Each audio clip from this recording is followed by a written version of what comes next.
Well, all good things must come to an end. Just like this finale. But that doesn't mean the finale can be good, because it can be. It can, absolutely. It will be. It will be. That's true. And doesn't mean it can be good. doesn't mean it can be good. It means it will be.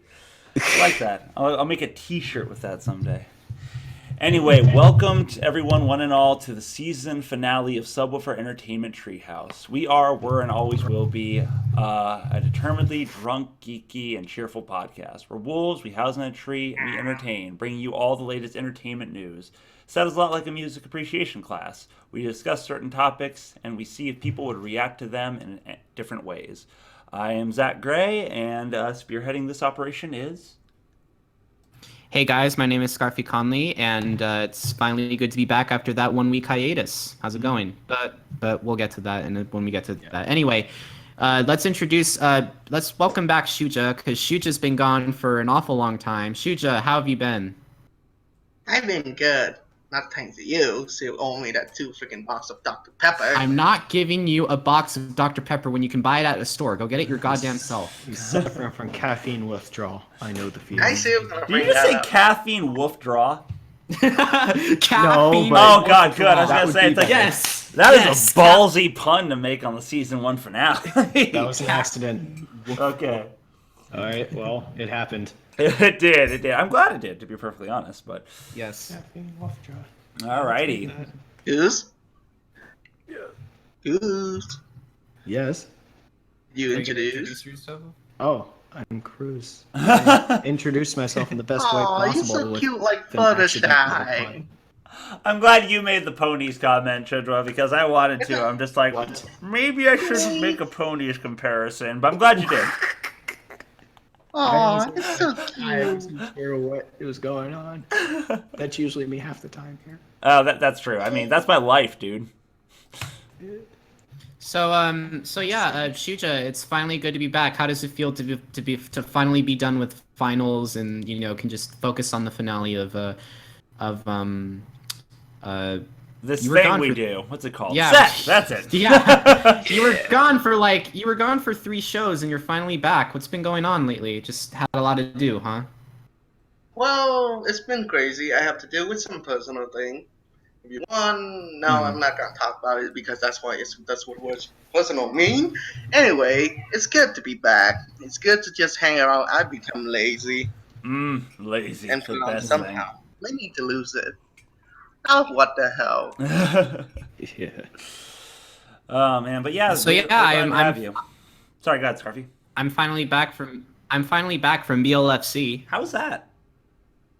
BLFC, I mean, like it was a very, very good con. I had a lot of fun. I couldn't thank the people enough who actually paid for my both my ticket, my plane ticket, my hotel that's right. You got room, my sugar daddy over registration. there. You had someone just pay it. That's awesome. That's once in a lifetime thing. Yeah. Yeah. No one will And ever pay for your it content. didn't only happen once. It happened twice. Yeah, I was gonna say, not for this year. Scarfy. Yeah. This play has got like 2 under his belt and counting. So.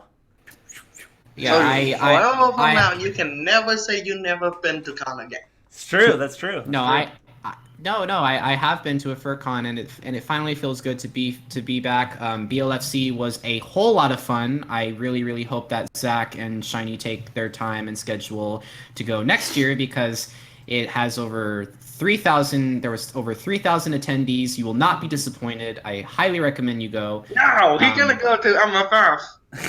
Well, I am, but I could make BLFC happen at some point. Actually, Next year. Possibly. Out of curiosity, what's the music scene like? Because that's one of the things I'm looking for more and more in cons. How many concerts and shows and stuff? Because those are the things I really like. But... Well, to be honest, Fox Amore and Pepper Coyote was there. I did not attend their shows. Sadly. I know I am a totally bad fan when it comes to that. I should totally attend their shows, but it's just like, if I attend their shows, I don't get to I miss time, hanging out with other people, and it's like, I see what you mean. I don't know how to plan things out. But anyway, that comes with time. Once you go enough why time, are these to figure two that out. things at the con going on at the same time? I want to go to both of them. Yep, and also hang out with friends that are going to be, for whatever reason, leaving in the middle of the con. I've had that happen a lot, where it's like, fuck. Why don't you just give up on life and adult responsibilities for a bit and just enjoy the fucking con? But I think you could do that for a little bit longer. right? So, it's like I don't know. I don't understand as to why, when I went to BLFC, like, it was a whole lot of fun. I didn't gamble there. I kind of made a rule to myself that I wasn't going to gamble because I didn't want to, get ahead of myself. Right. Yeah, I mean, like, I'm under the impression that Las Vegas and Reno are the biggest casino ripoffs there is. So I'm not going to say that people don't win, but, it's just... I mean, I've been to Vegas, too. I mean, that's the whole idea of it. Right. Yeah.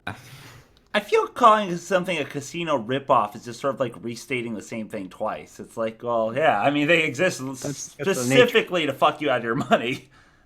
That and they don't allow fursuits in the casino, which really wasn't a problem.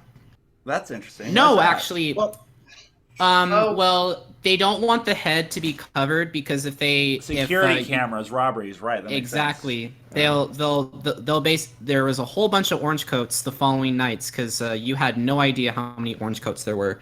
Really? Like just a ton of orange coats. Like I believe, but no one ever dared enter the casino floor with a fursuit on because everyone knows if you did, you'll be tackled to the ground, possibly exploited out of the casino, and may not be able to return ever again. So, fair enough. Yeah, fair enough indeed.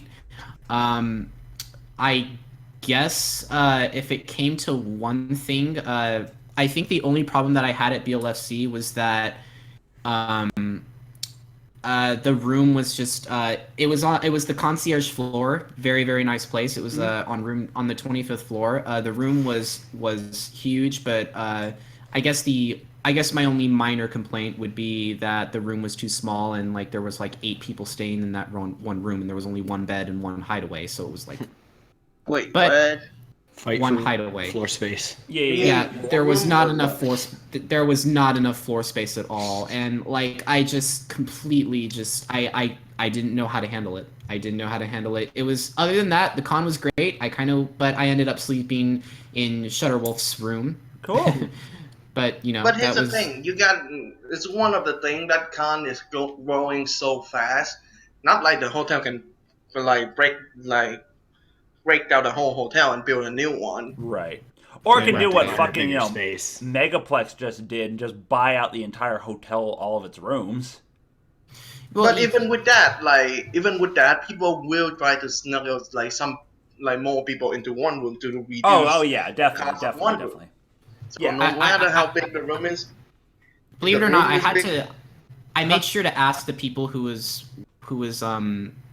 handling the room situation because apparently you have to make a deposit on your card. You can't make a cash deposit, which what kind of sense makes is that? But apparently they need as much security as possible because that was the first problem we ran into. But thankfully we didn't run into any other room problems other than you can't have more than 2 people in the concierge lounge, which really sucked. It didn't make any sense to me, but that's just how people are, I guess. People want to make as much money as possible without having as many people in there as possible, but whatever. But you have to understand this. They've been wary about furry for what happened at Rainforest. Rainforest is not that far away from BLFC. That's true. So thankfully, there was no problems at BLFC other than I think people's windows got smashed in.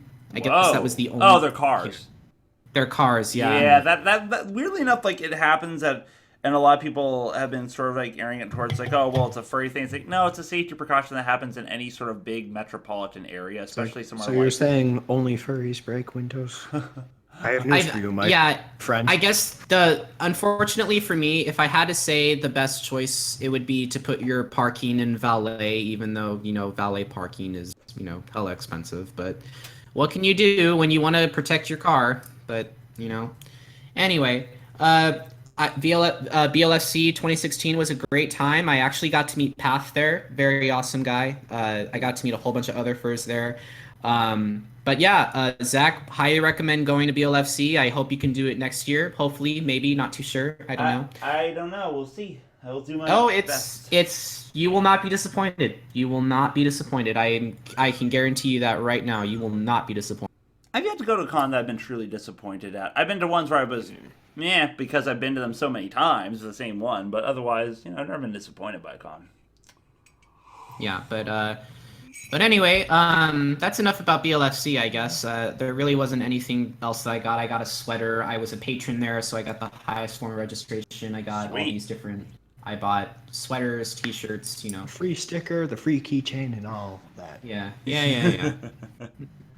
Really quick, just because, for the sake of continuity, Shujja, did you get a chance to properly introduce yourself, or did we glaze over that? No, he Yes, I introduced did. himself. Oh, you did. Okay.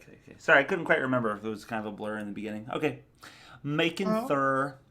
Sorry, starting the show now? Or are we doing something? Are we doing an interpretive dance that no one can see through our webcam? It could be a lot of fun. I love what Cody said in the chat. I need to sign up for BLFC security. No, you do not. It's one of the worst jobs ever. I'm guaranteeing you that right now. One of the worst jobs ever. When is the security job at any con is not a worst job ever. Right. I don't know, Except for AC. Except for AC. Yeah, I can see that. No, Aaron. There was no corn involved. Shutter didn't get me any corn, sadly. But anyway. Oh, there's so many jokes. Oh well. Ooh. But anyway, I guess we can move on to our agenda. Why don't we get started on that? That's a thing. Yes, it is a thing. Alrighty. So, our music master of ceremonies? Yes. Well, let me introduce this by saying it is a great time to be a metalhead. I mean, I've talked about this before. There's been a recent, I think starting around 2013-14, a huge resurgence in the genre itself. Lots of new artists emerging and artists doing revival stuff. And there are 5 here in particular that are, 3 of them are from ones I've seen live, and it looks real promising. Okay. So first up, we have Hellyeah, Undeniable, and the I is an exclamation point. And, for intense metal purposes. Yeah. Because the cover of it is a really trippy, eye, evil looking thing with an exclamation point in the middle. So, yeah, American heavy groove metal supergroup Hellyeah will be releasing their 5th studio album, Undeniable, on June 3rd. The singles X and Human have already been released, and it shows promise for that new album. And this was one of the bands I got to see live with Hellyeah, and no, not with Hellyeah. I got to see the concert and Thing. Hellyeah live with Volbeat, and another band's an upcoming album, and Five Finger Death Punch. Nice. And they sound the same in studio as they do live. Loud, harsh, heavy, face-melting metal. For those who aren't familiar with Hellyeah, Mudvayne could be cited as a similar band, especially because the vocalist Chad Gray is a member of both bands. And in addition, their in-your-face style can really be explained by the drummer, veteran Vinnie Paul of the Pantera. Nice. So they play hard, they play loud, and if you want something that's I don't know, I don't want to say too unique, but they have a lot of energy. So is Pantera still playing? Is that band dissolved? I don't keep up as well as I should with metal, but they're ideally dissolved Okay. because obviously Dime is no longer with us. That does make sense, there's yeah. another thing I forgot, which I will mention soon. That I think Phil Anselmo is his own group, and Vinnie Paul is with Pantera. I don't know about Rex Brown, the bassist, but this was a thing I forgot to mention. We found out just hours before the show that former Megadeth drummer Nick Menza has passed away. Oh wow. He collapsed. He allegedly collapsed on stage while performing, not with Megadeth, but with another band, because Megadeth has a new drummer now, and they say it was because of a heart attack, and that seems likely based on what happened. But nevertheless, rest in peace, Nick. Yeah.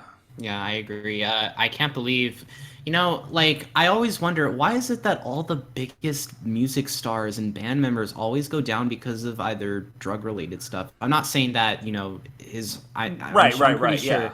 I'm pretty sure his heart attack, I mean, like, was valid, but I'm just saying, like, I just hope that it wasn't caused by, a drug-related incident. Valid Because if it Heart was, Attack sounds like a great band name, by the way. Valid heart attack. Yeah. Valid heart attack. I would fucking listen to the shit out of that. I mean, well, referencing Dime, he didn't get.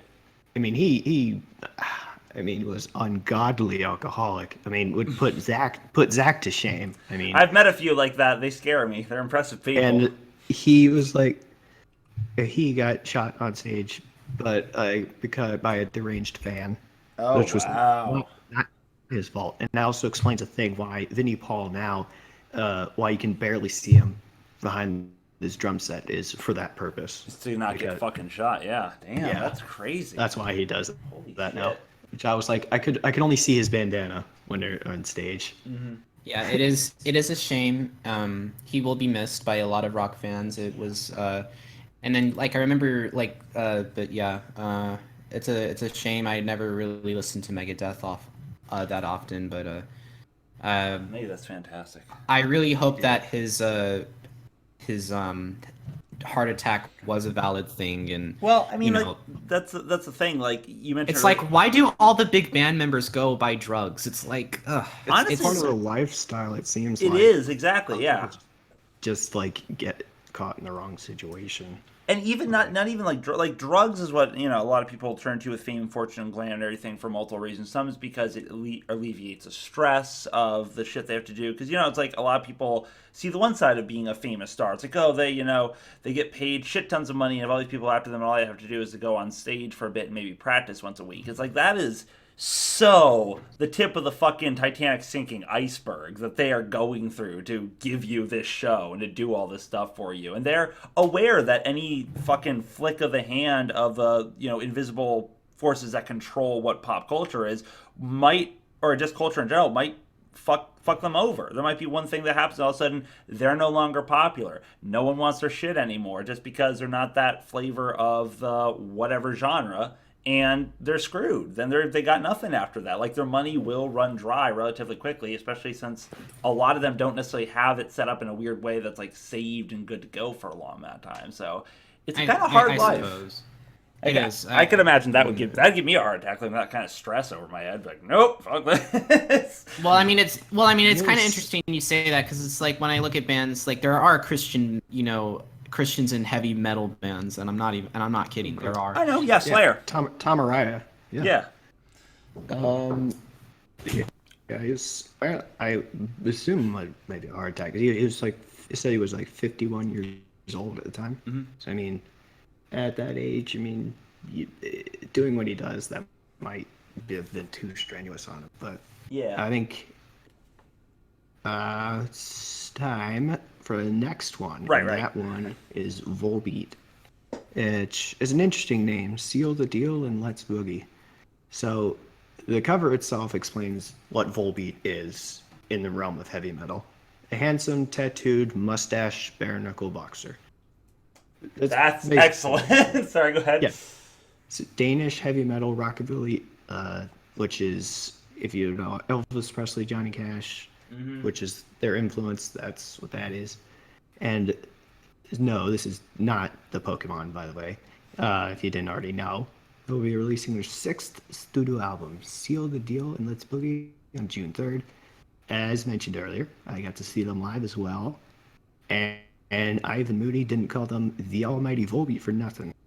This band takes classic rock and roll, gives it a hefty dose of modern heavy metal, resulting in a distinct style that blends those genres seamlessly. And I think most of their songs have a Wild West theme, and which, I mean, it's like, I would say clean heavy metal. Okay. Like, I think it's worth checking out. So, okay, so you say that, like, you say it's a Wild West theme. Is that sort of like, I hate to compare it because they're probably nothing like, but like the steampunk style metal music that came out for a while? There's that weird, like, steampunk movement that was sort of Wild West with more electric instruments that sort of came from? Is it sort of like that, or? I think it's mainly like the partially the instruments, and then also the subjects. Like their song, they have one about like Hangman's Body Count. They have one about Doc Holliday. Oh, okay, gotcha. Cool, very nice. So, yeah. They have one about Shujja doing adorable noises in the background. That's all I can do because since I have I have zero talent for the music. Basically. For what? For metal or for cowboy music? Or yeah. What? I never really know what the hell is metal anyway. But what maybe do you I mean? listen to some of them. Maybe I don't. I don't know. You don't want to know? No, well, I was gonna say that's true, but I was gonna say it's like you don't have to. But here's the thing: metal. I think rock is something what I call Fall Out Boy is. Fall Out Boy. Yeah, Fall Out Boy is not really metal. Fall Out Boy is yeah, almost but like that's what I call metal. That means I cannot handle more than that. Fall Out Boy is sort of like more. I always thought of as progressive rock. Is that about right? Or I think pop punk sort of. Yeah. I see that. I think they got a little progressive recently, but like that was because they changed up their stuff, and that sounds a lot weirder. Right. So, Kruz and Zach should use the bass. How? All right. Hey, I'm more of a country guy. Is the bass howl sound? Wait. All right. I'm cool with that. There's a difference between rock and heavy metal. Yes. Oh God, yes. Oh my God, yeah. But there are instances like some of Volbeat songs are not as like I want to say hard hitting heavy metal. Some of them are like really toned down, like what's it called? Heaven and Hell. I think it's a lighter one. $16 is another one that's just like I think it's all acoustic, mostly acoustic guitar. I always think that's really cool. Actually, like you already know I'm an acoustic style musician. I might have mentioned this before on the show, but when big distorted or electronic or any sort of band that has a lot of effects put on their instruments they're playing and their voices decided to go, fuck it and just do a completely unplugged, stripped album as is them with acoustic instruments, just because, like, then you get to hear them and realize these fuckers are still incredibly talented. Like, I think I heard Slipknot do that once, and they were amazing. Like, I was blown away. I heard an interesting thing was Korn with Amy Lee did Freak on a Leash Unplugged, which was really pretty. Yeah, it was. Oh my God, I gotta look that up. Spooky. That sounds amazing. Yeah. That sounds so cool. I gotta look that up. Sorry, it always tickles me in the weirdest way. It's like, it's just hearing musicians like, so we do all this stuff because we know it gives us a sound we can't get without it. But if left to our own devices, we're still fucking talented. I like it when they do that. It's fun to me. So next we have a band that my friend who was with me likes a lot and introduced me to, and I'm eternally grateful for that. Okay. Sabaton, the long-awaited Last Stand. Awesome. So that Swedish power metal band, Sabaton, will be releasing their 8th studio album, The Last Stand, on August 19th. This is another band I got to see live on their 2015 tour, along with Nightwish and Delane. They're both symphonic metal bands. And for those who know, Sabaton is a knack for everything war and history related. Many of their songs retelling, stories of wars, battles, certain historical events and people and all that, and making it sound quite epic. Really? And yeah, after I'm not sure what it was, but their last album, Heroes, they had an almost entirely new lineup, and so they went for the other guys who left, split up and made a band called Civil War, which is a similar band. They're pretty interesting too. Their vocalist looks like if you can imagine this, like the love child of Ozzy Osbourne and Michael Jackson, which is kind of interesting to see. It's accurate though. That's what he looks like. Anyway, Hot damn. And so I think after Heroes was more focused on individuals, individual soldiers, like small groups, like To Hell and Back was about Audrey Murphy, who was the most decorated soldier in American history. Cool. And so I'm not sure about what this album's going to contain, since the cover is a mashup of a lot of things. Like, see modern soldiers, Roman soldiers, like from pretty much every era you can imagine. So like, this will be pretty interesting to see. Long live Carolus Rex. Yes. One thing it reminds me of, which is unfair because there's other bands that have been doing better songs or whole albums of it like this band is doing. But the thing I'm most familiar with is I was brought up on the Rolling Stones a lot. My father taught me a lot of their music, and we kind of bonded over that. And they have a song called "Sympathy for the Devil," which everyone expects to be this, like Satan worshipping BS sort of thing. But it's, for anyone who's heard the song now, Guns N' Roses covered it, didn't they? Is that right? I'm not sure. I think they played it. They did a great job of it. But when you listen to "Sympathy for the Devil," it's actually a retelling of some of the major events in world history from the Devil's perspective. Yeah, and it's like really cool. It was like, I drove the tanks into... Yes. It's like, I rode a tank held the general's rank while Blitzkrieg raged. Yeah, it's like it's weird. It's cool when you look at it from that, because it also shows, like, I like when bands do that sort of research, when they're like, we're not just gonna, we can tell our own stories and make up some stuff, but here's like a fact that's like, yeah, we know shit. We're not just a bunch of like guitar playing monkeys that have to sing some words we strung together. It's like, we're more intelligent than people like to give us credit for. So I like that. Yeah, Sabaton pours a lot of research into their lyrics, like, and they seem to know, they know their stories that they sing about, they pretty thoroughly. Yeah, it sounds like it. Cool. I look forward to that. I gotta look into these bands. I got really one thing I want to do is just go back with all the bands you've mentioned and just start like fucking listening to them and see what I get, because you always come up with really cool stuff. So I'll let you carry on. But so the next one, which the album cover is a huge plus to this one, Beartooth. Aggressive is the name of it. So American metalcore band Beartooth, which was originally a side project, became Caleb Shomo's main gig after the electronicore project Attack disbanded in 2013. Yeah, it was quite an interesting name. Yeah, Beartooth releasing their sophomore album Aggressive on June 3rd, and the cover immediately caught my attention. Left side featuring Caleb's bloody face, and the right side featuring a snarling wolf, which goes perfectly. Yeah. The 3 songs are currently available on this album. There's the title track, Aggressive, Loser, and Always Dead.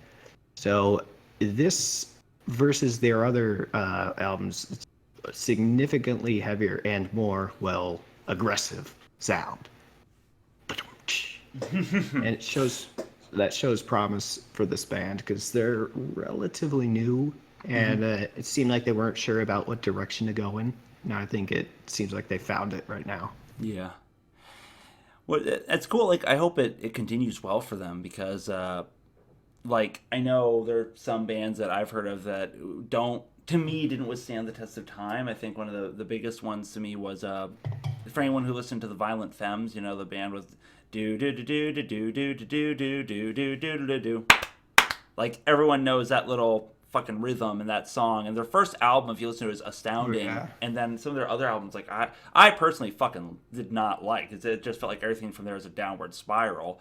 But they were a great band. That album was amazing. But there's a lot of bands I feel like have that nice first shot. Just a one-hit wonder. Yeah, they blow their load early, and then it's just like, and then they just fall into obscurity. And hopefully that doesn't happen for Beartooth. It sounds like they've got some stuff going for them.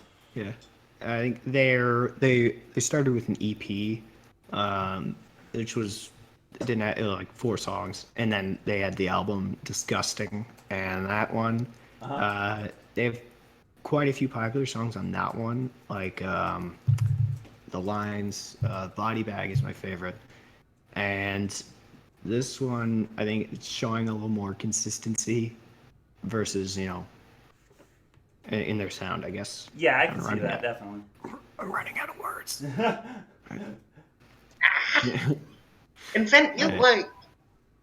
So the next one we have, and this one is pretty interesting. I'll see.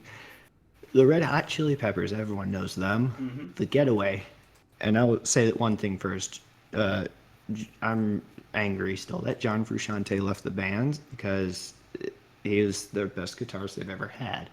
And since I've listened to a audiobook story about them, they've been plagued with guitar issues from the start. With I think their first guitarist died of a heroin overdose, and multiple guitarists since then just like either like left or something happened to them. Right. And so their new guitarist is Josh Klinghoffer. He's not bad, but he's not John Frusciante. Yeah, he's not replacing. It's sort of like with who was it? Guns N' Roses came back and Slash. No, sorry. Not Slash. Fucking Axl Rose is still in it, but everyone else is different. And they have a guitar player, so a player has to live with that constant stigma of I will never be Slash. Sort of that thing. Thank you. All right, and where was I? Yeah, so Josh Klinghoffer plays in a different style. Like his, I want to say, is a lot more technical and like ambient effects-based guitar. Versus just cool sounding riffs. Which is not bad, but it's like I don't think it really fits the Chili Pepper style. Right. Yeah, I can understand that.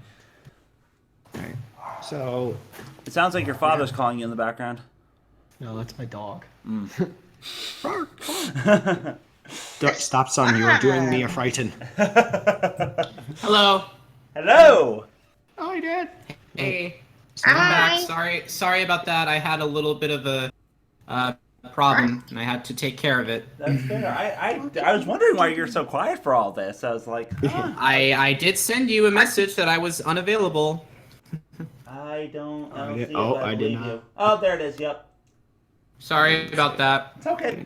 So, Kruz, continue. All right. Yeah. So we have a few more things since July was pretty, scarce. There were a few that stand out. Blink 182, California. That'll be coming out on July 1st. Chevelle, a band one of my other friends told me about, the North Corridor. That'll be coming out on July 8th. Switchfoot, Where the Light Shines Through, also on July 8th. Fun. So quite a lot of good rock and heavy metal stuff coming out this summer. Nice. Yeah, most impressive. What you got for country? Oh yeah, so Shujja's recently got a country kick. We had that was a recent episode. We had a few. We had there was Keith Urban and Cyndi Lauper, I think, on it too. But no new country stuff really that I've seen.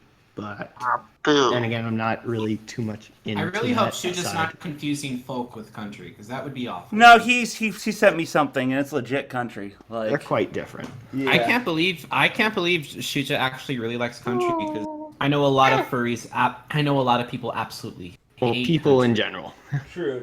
Yeah, well, furry. I'm sorry. Well, yeah, actually, those both. I was about to say furry always gets a bad rap, and I meant to say country, but both are actually true. Especially when you mix them. Yeah. I don't know. Like I listened to. That was a mistake. Granted, he does more folk and pseudo R&B stuff, but still, like I've heard fucking what's his name, Rhubarb. He does some country stuff, and he does twang style like country when he does it. But it's if the music's good, I don't care what genre it's from. I don't care if it's gangster rap. I don't care if it's screamo metal. I don't care if it's dance tronica. If it's something I enjoy, it's like I like it. And yeah, it's one of those things like, oh well, by and large it's not popular. It's like for anyone who doesn't know me, I've done nothing in my life because it's popular. Like there's not a damn decision in my life that popularity is influenced, with the possible exception of not getting a Prince Albert piercing because that was mostly logic. But I'm pretty sure it's more popular not to get that piercing than to get it. If you guys don't know what that is, feel free to Google it. You can bill me for your therapy later. Wait. What is it called again? Prince Albert piercing. I'm looking it up right now. And I wouldn't. Well, I did, and I have, but go for it. Go nuts. Oh, okay. Yep. Never mind then. Thankfully, it didn't show me any pictures, so that's all I need. Yep. Furries ruin everything. Yes, We they do. We do, and you do too, Cody. It's a group. It's a group effort. Yeah, sorry about that. oh no! It seems that Kruz got disconnected again. Back. Oh. Finally. Are you back? What happened? Yes. I don't know, but there's a steaming pile of horse shit somewhere nearby Yeah, what's up? that I'm. So, are we done with the music? We are. What's up? What's up? Just want to get in a video game. There's a lot of shit on good game. Oh, is there a lot of stuff that yeah. you're looking forward to? Naka, I Well, really don't think that's appropriate. A lot of stuff for that the I chat. want to play, but don't No, have money for no. it. And some of the stuff that my brother play, which I don't understand. But I looked at the trailer. It's freaking amazing. Yeah, we do have some good stuff. All right, well, that being the case, I guess we can just jump right into it. So, Go. video games. I swear I'm more organized than I let on. I'm really not. But you guys bear with me anyway, and I appreciate that. Yes, we do. Starting with a very well-known turn-based strategy game, mixing things up by incorporating elements of an equally famous fantasy tabletop game, Creative Assembly and Sega have gotten together to create a promising addition to the Total War series. For any of you who are a fan of that game, which is huge market. It's one I've heard about. It's been around for ages. The new game is called Total War Warhammer. So for any of you Warhammer fans out there, this might also be my friend who was My brother is a Warhammer game. Yeah, Warhammer's like basically a big tabletop deal, and I think we've had some video games about it before, but this is the first time I've seen Total War. Kind of like I was looking at like this game and it was like I call it Mhm. D&D. Which is not true, but like it's nice. It's nice figure, and I've been to my local card tournament, and look at it and say some of them were just like so fucking detailed. It's like, how do you do that? Yeah. Like basically, people would like sit around 6 hours just to draw on their figure to make it look realistic. Yeah. Which is amazing. And being someone who has played the Total War turn-based strategy games and also enjoys a lot of the fantasy elements that come from Warhammer, I understand that it's weird and hard to control that many characters and that many basically playable elements. But I have to say that there really couldn't be a better option or better direction for Total War to go right now, because they've done a lot of historical stuff controlling all that stuff, but they haven't really gone so much in that fantasy medieval element. So now you get to control epic heroes, terrifying monsters, flying mounts, which include, I believe there's dragons and griffins. And basically, instead of nukes and stuff, you're just nailing each other with devastating super spells. And I don't know, it just seems like to me something really special. The game, to let you guys know, for who aren't in the know of Warhammer, and we're all spouting a whole bunch of random shit. Warhammer takes place in what is literally just known as the Old World. And in the Old World, it's a lot like 100 Years' War time. The land has always been plagued by war and battle. It's been going on for generations. It's in between the Empire, which for any Elder Scrolls fans out there is still, pretty much Caucasian people. Dwarves, which are dwarves. Vampire counts. Shujja is technically Caucasian. Really? Yes. My guy. He's gonna demand that Dr. Pepper in triplicate from you. No. But you can also play as. Just go buy your Dr. Pepper. But it tastes so much sweeter when he can convince you to buy it. But you can also play as the vampire counts, which I imagine is just vampires, and the greenskins, which I'm not too sure what they are. Probably orcs, I'd assume. I don't know. I would say they are orcs. When I was looking at the greenskins, I kind of felt it was like World of Warcraft. Warhammer before, and they are orcs. Right. Yeah. I don't know why they call them greenskin. Maybe just to be licensing fee. The greenskins kind of look like element is elf. And we totally gonna have Lord of the Ring here. Yeah, the greenskins kind of look like the orcs from the ogres from World of Warcraft. I'm not sure what they're called, but anyway. Still orcs, yep. I mean that's Okay. that's the whole thing. Like it's a very standard medieval like terminology of that sort of lore, which has been around for ages and ages. But when you're playing as it's obvious as is with the movies, any other game, any other storyline like this, each race has their own features, their own abilities, their own playable special characters, their own storyline, and depending on what race you choose, it's going to lead. It'll determine what way you lead your army, what goal you go to, and what sort of like legendary heroes you get to control. The game it looks fun. It looks straightforward. It's your typical point and click command and conquer-esque sort of style thing. Lots of fantasy battles, special armor, weapons, skills. Like I said, you got the magical spell nukes. It looks fun. The main thing I think that's cool that I don't think has been around many Total Wars before is still the flying mounts. The fact that you get to ride a fucking like dragon is just pretty baller. But most definitely. Go ahead. Certified. Yeah, exactly. And being that you get to play as different races with their own storylines and everything, you can easily expect hundreds upon hundreds of hours of gameplay, which is, to me, I mean, nowadays not as much because I said I always bitch about how I'm so busy and blah blah. But when I was younger and I had time, the replayability and the ability to just play games for a long time, just eat up time, that's what I looked for in games. So I think this could be cool if people just want a game that's like I can play and see something new for like as many hours I keep putting into this game, I keep finding new cool stuff and I keep enjoying it. And it's going to be solely for the PC. So for you PC Master Race people out there, this is a tip of the hat to you, and it's coming out on May 24th. You know, I was looking at this game. It's just kind of interesting, like to see how the Total War series. Because my brother has Rome Total War, and it's kind of interesting that they're taking like and putting a fantasy type, like spin on this, and it actually looks more interesting than its other counterparts where it's just dragoons and whatnot. Apparently we lost Shujja. I hope he's okay. He'll probably be back in a sec, hopefully. If not, then I don't know. We'll continue in absolute miss of him, but hopefully he'll be back. But yeah, no, I agree. I mean, it's a good direction for them to take with the Total War series. What about you, Kruz? Any thoughts? Bless you. Well, sorry about that. I should have muted myself. No, I don't think you could prepare for that. No, exactly. So, I mean, I've seen Total War and how it works. I don't think it's my kind of game, not because I wouldn't like it, but because I'd probably get frustrated with it and then stop forever. But my friend plays Warhammer, or has played Warhammer, and I think this, well, obviously it's promising for any strategy game thing. Right. And you mentioned how you get frustrated. I have the same thing with real-time strategies now. It's like it's too much for me to micromanage, it feels like nowadays. Like maybe I just got dumb as I got older. Maybe the alcohol has finally killed enough brain cells, but it's like it aggravates me to have to keep retrying these missions and have to focus on so many different elements. It's like, I'm still waiting for a sequel to Total Annihilation, damn it, and it still hasn't happened yet.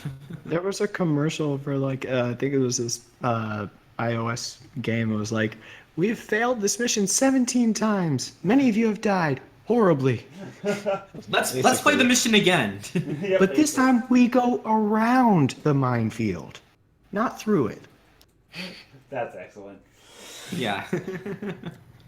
Yeah, and that's another thing I remember. Like when your crew decides the little bit of AI it has in programming will just go off and do its own fucking thing. You're like, no, I don't want you to do this. You're gonna aggro everything, and there we go. Aggro? What's aggro? Aggro basically means to walk in, and you know where you start to walk close to some enemies and they suddenly spot you and attack you? Yeah, it's in Xenoblade. Oh, okay. Yeah. So. That's what that red ring is around you. That means they're trying to kill you. Yeah, basically. Oh, no. Oh, yeah, it's in Xenoblade Chronicles, of course. Yep. All right. By the way, Kruz, have you played that game any longer? Or? What I'm doing now is I'm trying to like complete most of the time sensitive missions. Oh, so how far have you gotten? I'm at like what is it? Guar Plain, I think it is. Guar. Oh, Gar Plains. Cool. That's all I can think. That's right. So you're at the Bionis Slag. Yeah. Okay, cool. That's awesome. All right. So I'll keep working on that. So I'm glad you're. So are you enjoying the music or? Oh yeah, and what's it called? Mechanical Rhythm. That's like epic Japanese. You're still waiting. You're still waiting for that song, aren't you? Yeah, Japanese symphonic metal. It's fucking awesome. Nice. You're still waiting to hear that song, aren't you? I want to hear that song in the game. Oh, you will, but damn it! I want to hear it now. You'll hear it. It just won't be as soon as you think it'll be. You're like a J.G. Wentworth commercial. No, it's my music and I need it now. No, Exactly. I don't. That's my meme. I don't like that That's commercial. my meme. Subwuffer Entertainment is not sponsored by J.G. Wentworth. You know, I still want our money now. I don't mean to stray off topic, but I am curious to know what's been going on with Shujja. He hasn't responded yet. I don't know. I'm kind of curious. What you guys can feel free to try and bring him back and see what is up, and I will continue with this. And then if he's still gone when it's your turn, Scarfy, then I will jump in and trying to bring him in. We are trying to do that. Right. I contacted him in both twice, so we'll see what goes on. But I guess we can move on from there. Yep. So here's a game title that I'm sure you all have heard about by now. Some of you may have even helped to beta test the game. It's highly heralded as Blizzard's rendition of Team Fortress 2, but many would obviously argue that fact. The game is called Overwatch. And Overwatch is a fast-paced FPS game that is heavily reliant on teamwork and learning to mix and match different characters and playstyles to form a better team of heroes. Everything from melee to range to support to tanks to stealth to AoE to trap standing to snipers to pretty much literally anything else I missed is a style of character you can play in this game. That is insane. It is. A lot of people have been talking about this game for a while now. Oh yeah. My sister's gonna cosplay Tracer. Oh really? Game. Yeah. Nice. I know that it's been like a lot of people have been up for it. And what's that one we were talking about earlier? Battle something. I feel bad. We just talked about this game. It's very similar. We talked about it the last show. You guys might know. In chat, help me out. It's Battle something, and it's made by a different developer, but it's got a very similar idea of just different classes and styles to play as in this. But the wide selection of heroes in this game, just with their own unique fighting types and personalities, it just makes the game something that everyone has a chance to love. The story centers around a group known as Overwatch, which was formed in order to bring peace to a world in a time of global crisis.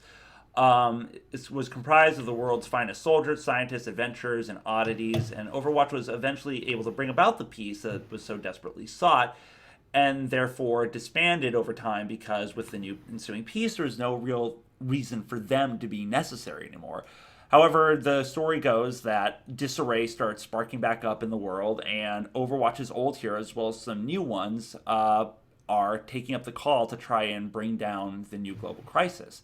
How the story goes is up to you. Between the rich story and incredibly addictive multiplayer game modes, the game may be one of the biggest names that Blizzard puts out for generations. This is mostly speculation, time will tell, but it's going to be a game that promises to bring in a lot of people and just be incredibly interesting and intriguing and just satisfy a large basis of players. But you can see for yourself, jump into the action on May 24th when it comes out for PC, PS4, and Xbox One. I might actually get this game. Battleborn. Thank you, Nero. Anyway. Yes. I might actually get this game. I'm not too sure. It looks great. I want to. I would love it does. I think my sister would probably get the game, but well, if she's cosplaying, I'd imagine. Yeah, I would want to get this game, but I also want to get Fallout 4. Yeah, I know. I'm still meaning to fucking get that game. It's just I just need money. Between either being too broke or too busy, one of those B's is always butting in. I can't fucking find time to get it and play it. That was great. One of those B's is always butting in. Thank you. I was rehearsing that one in my head for a whole 20 seconds. Oh, gosh. But what do you guys think? Do you have any further input about Overwatch you'd like to say, or have you guys seen any of the gameplay footage for it? I've seen cinematic trailers, and those look really cool, but I think I've seen many of the gameplay trailers. Mm-hmm. You guys know I'm hopelessly addicted to YouTubers. Not all of them, but certain ones. So I've been watching, like, Seniors and Gassy Mexican on YouTube play through some of it, and it looks fun. It looks really cool. I mean, it's it's crazy. I can see why it's often imagined Team Fortress 2, but I would not say the same game at all. Yeah. Wait, you're still talking about Overwatch, right? We are. I'm about to move on unless you have thoughts. Yeah, I was looking at it. It looks interesting enough. It kind of looks like I was kind of getting like a Diablo feel out of it, but I know that's probably not what I was. Yeah, I was gonna say Diablo's an interesting comparison. Like I wouldn't necessarily say the two are alike, but at the same time, I don't know. Well, it's made by the same company. It is, but that's sort of like amounting to not Warhammer, Warcraft. God, but yeah, I mean, it's got one thing that's weird about it and kind of cool, and it's similar to Battleborn, similar actually a lot to what's the game? I'm still playing it with Luna. Fuck, Borderlands. It's just interesting, unique, kind of zany, over the top characters. Like, I don't know what it is about the comic book hero generation making a comeback. Maybe it never really left, and I just didn't realize it didn't leave. But it seems like the sort of like gritty hero styled games that are coming about in weird different incarnations is on the rise. Like with this, and like I said with Battleborn, thank you again, Nero, and just a bunch of different games. It's making for really good fan base and gameplay, and just people are eating it up. I wouldn't be surprised if Aaron wanted to get this game too, which I'm pretty sure he might. I'm not too sure if he's a huge Blizzard fan. Maybe probably. He is. I think she is, but I'm not certain myself. Yeah, she. But yeah, I'm gonna have a problem with that. Most people do, and it's hard psychologically to get over that. But then I have to remember. If you think it's hard for you, just imagine how hard it's gonna be. Like, yeah, it's true. I don't know. I think for her, it's not going to be as hard because that's just how she identifies. We're getting off topic, but yeah, it's psychologically, right. It's harder for other people who you associate somebody as one thing, and they say, no, I'm actually this, because you have to reprogram your brain of what you've identified this person to be. As for the person, if they've always felt they were something else and just come out and saying, hey, everybody, this is what I actually am, you're going to need to change your fucking index of me. For them, it's easy to change. For everyone else, like, right. This is what it is now. This is what we expect. I mean, like, it's just, You did, Aaron, and welcome. Or in your native tongue. But oh gosh, we were wondering if you were. We're gonna move on to the next game, but if you had knowledge or interest in the game Overwatch, the new Blizzard first-person shooter, crazy multiplayer extravaganza. Right. Yep. If you guys hear me go, that's actually my tongue resetting because I forgot English for a second. That's what that is. So don't worry about that. It's a medical condition. I'm getting through it. Anyway. Yeah. So moving on. Platinum Games and Activision actually decided they'd be the ones to take on making the next TMNT game that will be coming out around the same time as the release of the new live-action movie. And normally when shit like this happens, my immediate impulse is to go on about my spiel of how games based on movies releasing around the same time are just deplorable cash grabs, and they're more often than not abysmal. However, the game itself seems to be done closer to the style of the comics and the animated series, so maybe I'm wrong about this one. Maybe it's more of just an intelligent marketing release date than a generally good game than it is just a cash grab. But yeah, Kyle says you're boozed up. Well, I'm always boozed up. I mean, that's my state of being, man. But yeah, so the game is called Teenage Mutant Ninja Turtles: Mutants in Manhattan. And the plot's fairly simple. It's the same as pretty much any Ninja Turtle plot. Shredder's back in New York City with his team of villains, including General Krang, Armagon, Bebop and Rocksteady, Karai, and Wingnut and Slash, who are ones I don't remember from the series or anything. I think I might have jumped off the TMNT ship around the time they were coming out. But, as is with the true nature of comic book villains, all these villains seem to be concerned with doing is preoccupying their time by generally fucking shit up for the lulls. So you play as a Renaissance painter named martial arts loving turtles Leonardo, Raphael, Donatello, and Michelangelo, who, with the help of April O'Neil and Master Splinter, I guess Casey Jones wasn't in this portion, have to defeat Shredder's Oh, don't army. worry. We'll see him in the new Teenage Mutant Ninja Turtles. Yeah, and that's another thing that made me think it's not just generally ripped from the movie. So they have to save the city, and the game itself is your basic hack and slash fighting game. It's got multiplayer controls which can be done either locally or online. Each of the turtles have their own unique abilities. I know that Leonardo is able to slow down time and slash bitches up. Donatello can basically do NG style TF2, like build a machine that fights for him and do stuff like that. I don't know what Raphael does, and I know Mikey's thing is cheerleading to give morale to everybody else, which I think is stupid. But that's Michelangelo's character. He's yeah, always the I know goofy... he's quippy and all, but still, it's just like. But I don't know. Maybe it's just me. You could have given them a more entertaining.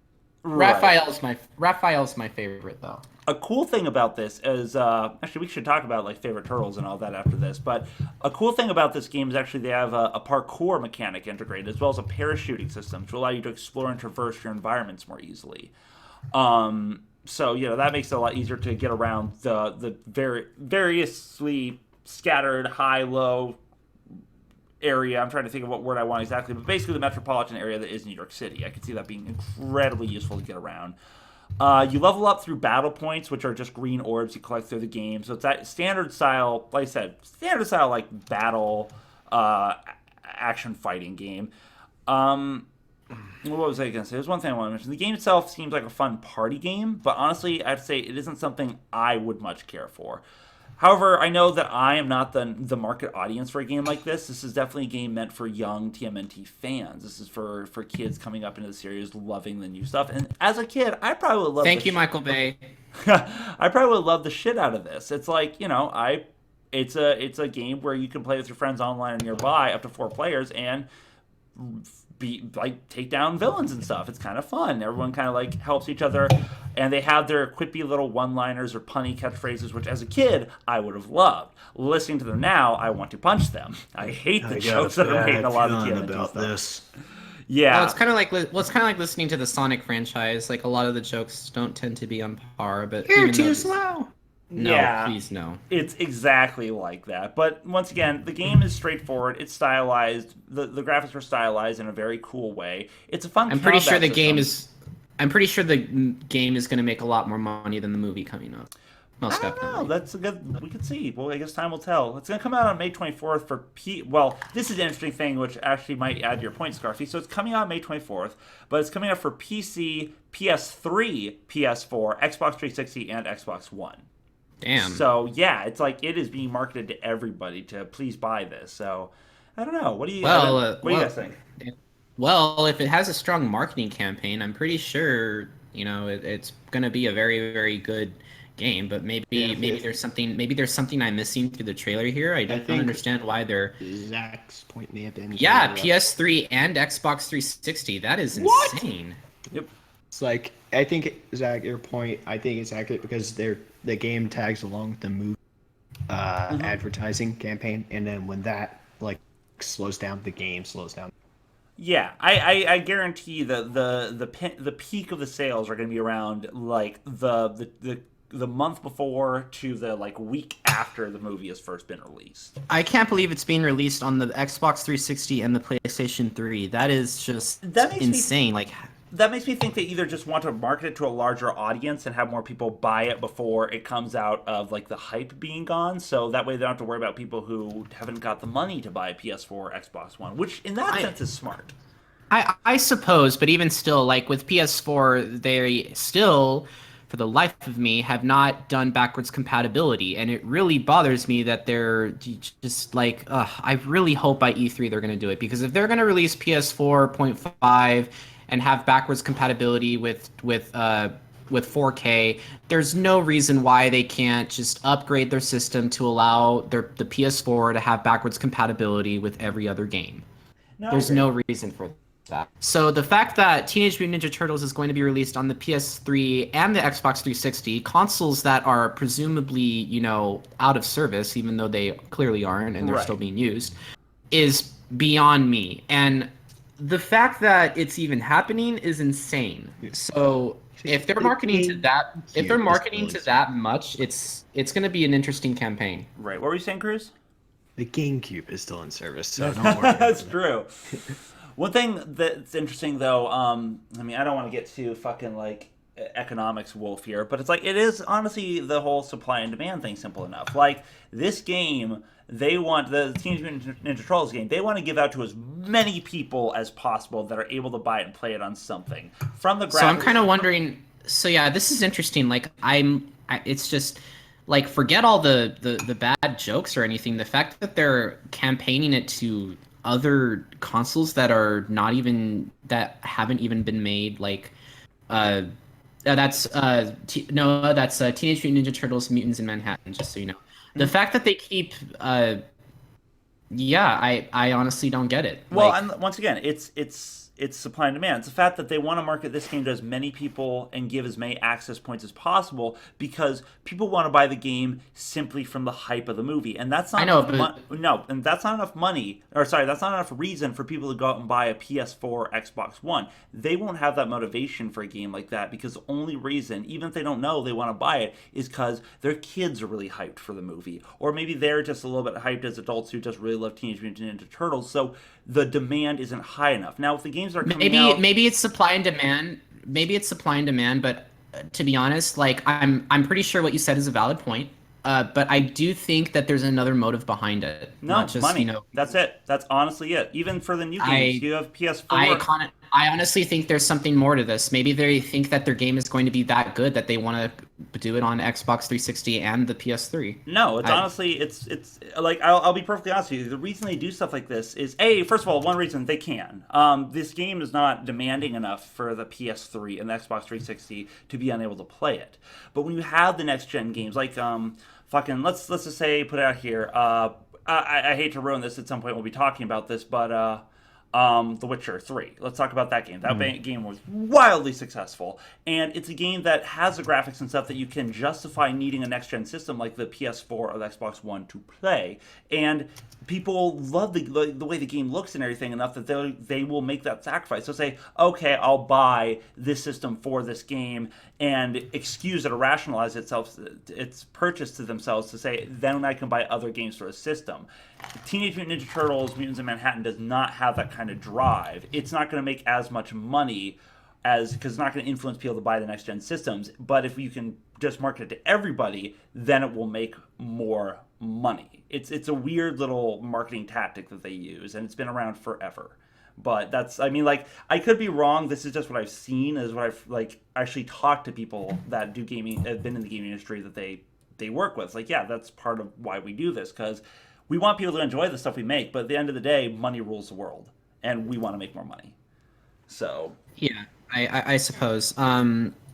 It's interesting. I'm pretty sure it'll appeal to a lot of kids, and I'm pretty sure that was one reason why they wanted to release it on the PS3 and the Xbox 360. I can't believe they're still making video games like that, and they have the ability to. But I guess the people who work at Platinum Games really believe that this particular game isn't going to do well, and so they have to supply and demand. But even still, I think there's another reason to it. That's just my opinion. I'm pretty sure that's one of the main reasons, but I do think that there's another ulterior motive.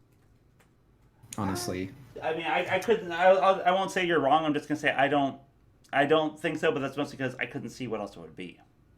Besides, maybe the game is actually going to be really awesome. That's what I thought, but it's possible, and maybe it will. But honestly, it seems like when they have games like that, what am I thinking of? Bloodborne and shit like that, games that people are clamoring for, they know are going to be great. Then why don't they market those to the lesser systems? Right. But I don't know. So. We'll see. Yeah, of course. I don't mean to interrupt, but Shujja has been gone for about 15 minutes, and he hasn't responded. and I am very, very concerned. It's it's possible his internet may have died or power might have gone out in his house. There's a variety of possibilities. I tried contacting him in various different ways, and he still hasn't responded. So I'm very, very concerned now, and I don't know what's going on. Well, we will be sure to give it a little time and try again. Yeah, I'd say give it some time, try again. Maybe he'll jump on, and if you're really worried, which I completely appreciate and respect because love Shujja, he's our brother. We will get after the show when it's over. We will do what we can to contact him ourselves and see if we can figure it out. We'll make it a mission. But right now we can't do anything. I know. Yeah. So, all right. So, do you guys have any thoughts further on Teenage Mutant Ninja Turtles? No. Not really. I mean, I'm pretty sure a lot of people are huge TMNT fans, but for a series that was based off, the toy brand, I'm pretty sure. Yeah, I'm just not that big a fan. Mm. Series wasn't too bad. I mean, I saw what was it? A movie that came out years ago, sort of like non-animated, but that was, I don't know, it was kind of weird, but it was kind of cool too. But I liked the series. I haven't gotten too into, but I generally liked it. I remember the old, either late 80s or early 90s movie of it, which is one of my, not my first introduction. My first one was the old cartoon show, obviously. But, yeah, I remember, they've been around for a while, and it's fun, and it's definitely a more children-oriented one, which it's not to say if you're an adult and you like it, that's bad. I'll admit right here, I watch ponies on occasion. I still like ponies. I think it's great. But it's one of those things, you know what you're in for. It is definitely a kids-like show. Yeah, it so is. if that's what you're looking for, then that's great. If you're looking for something with adult themes or serious knowledge or something else, it's you're probably in the wrong market. You might as well read the comic books. The comic books are a lot more darker. They are. Most They're very definitely. much more dark. And they never go to that dark turn, which really bothers me. I kind of wish that the movies kind of did the same, but gotta keep it safe for the kids, I guess. It's just how things are, I guess. But anyway, I think they're making a turn slowly now. They realize they still have an adult audience. I think they're letting it go back to that. Do it for the children. All right. Well, in that case, speaking of movie-based games, based off a book, based off movies, I suppose, Big Ben Interactive and Frogwares are giving us a cinematic mystery game that I think many people will be quite interested in. Sherlock Holmes, the Devil's Daughter, places a player in Sherlock's shoes, tasking them with utilizing deductive reasoning skills in much the same way Sherlock would, and placing themselves in dangerous situations and scenarios involving deception, combat, and quick decisions. Along with Watson, Sherlock must solve 5 cases to determine the link between them, while also confronting dark family secrets regarding Caitlin, whom from the previews I can only assume is either his daughter or niece or some sort of relative or maybe an adopted child. I don't really know what the connection is, and it wasn't made that clear in the stuff I was looking up, so unfortunately I'm not familiar enough with actual Sherlock Holmes series, the novels, to give more information of who this character is or where she comes from. And if you in the chat know anything, feel free to enlighten me and discuss it, because I'd love to add it in here. However, the game itself does look fairly decent.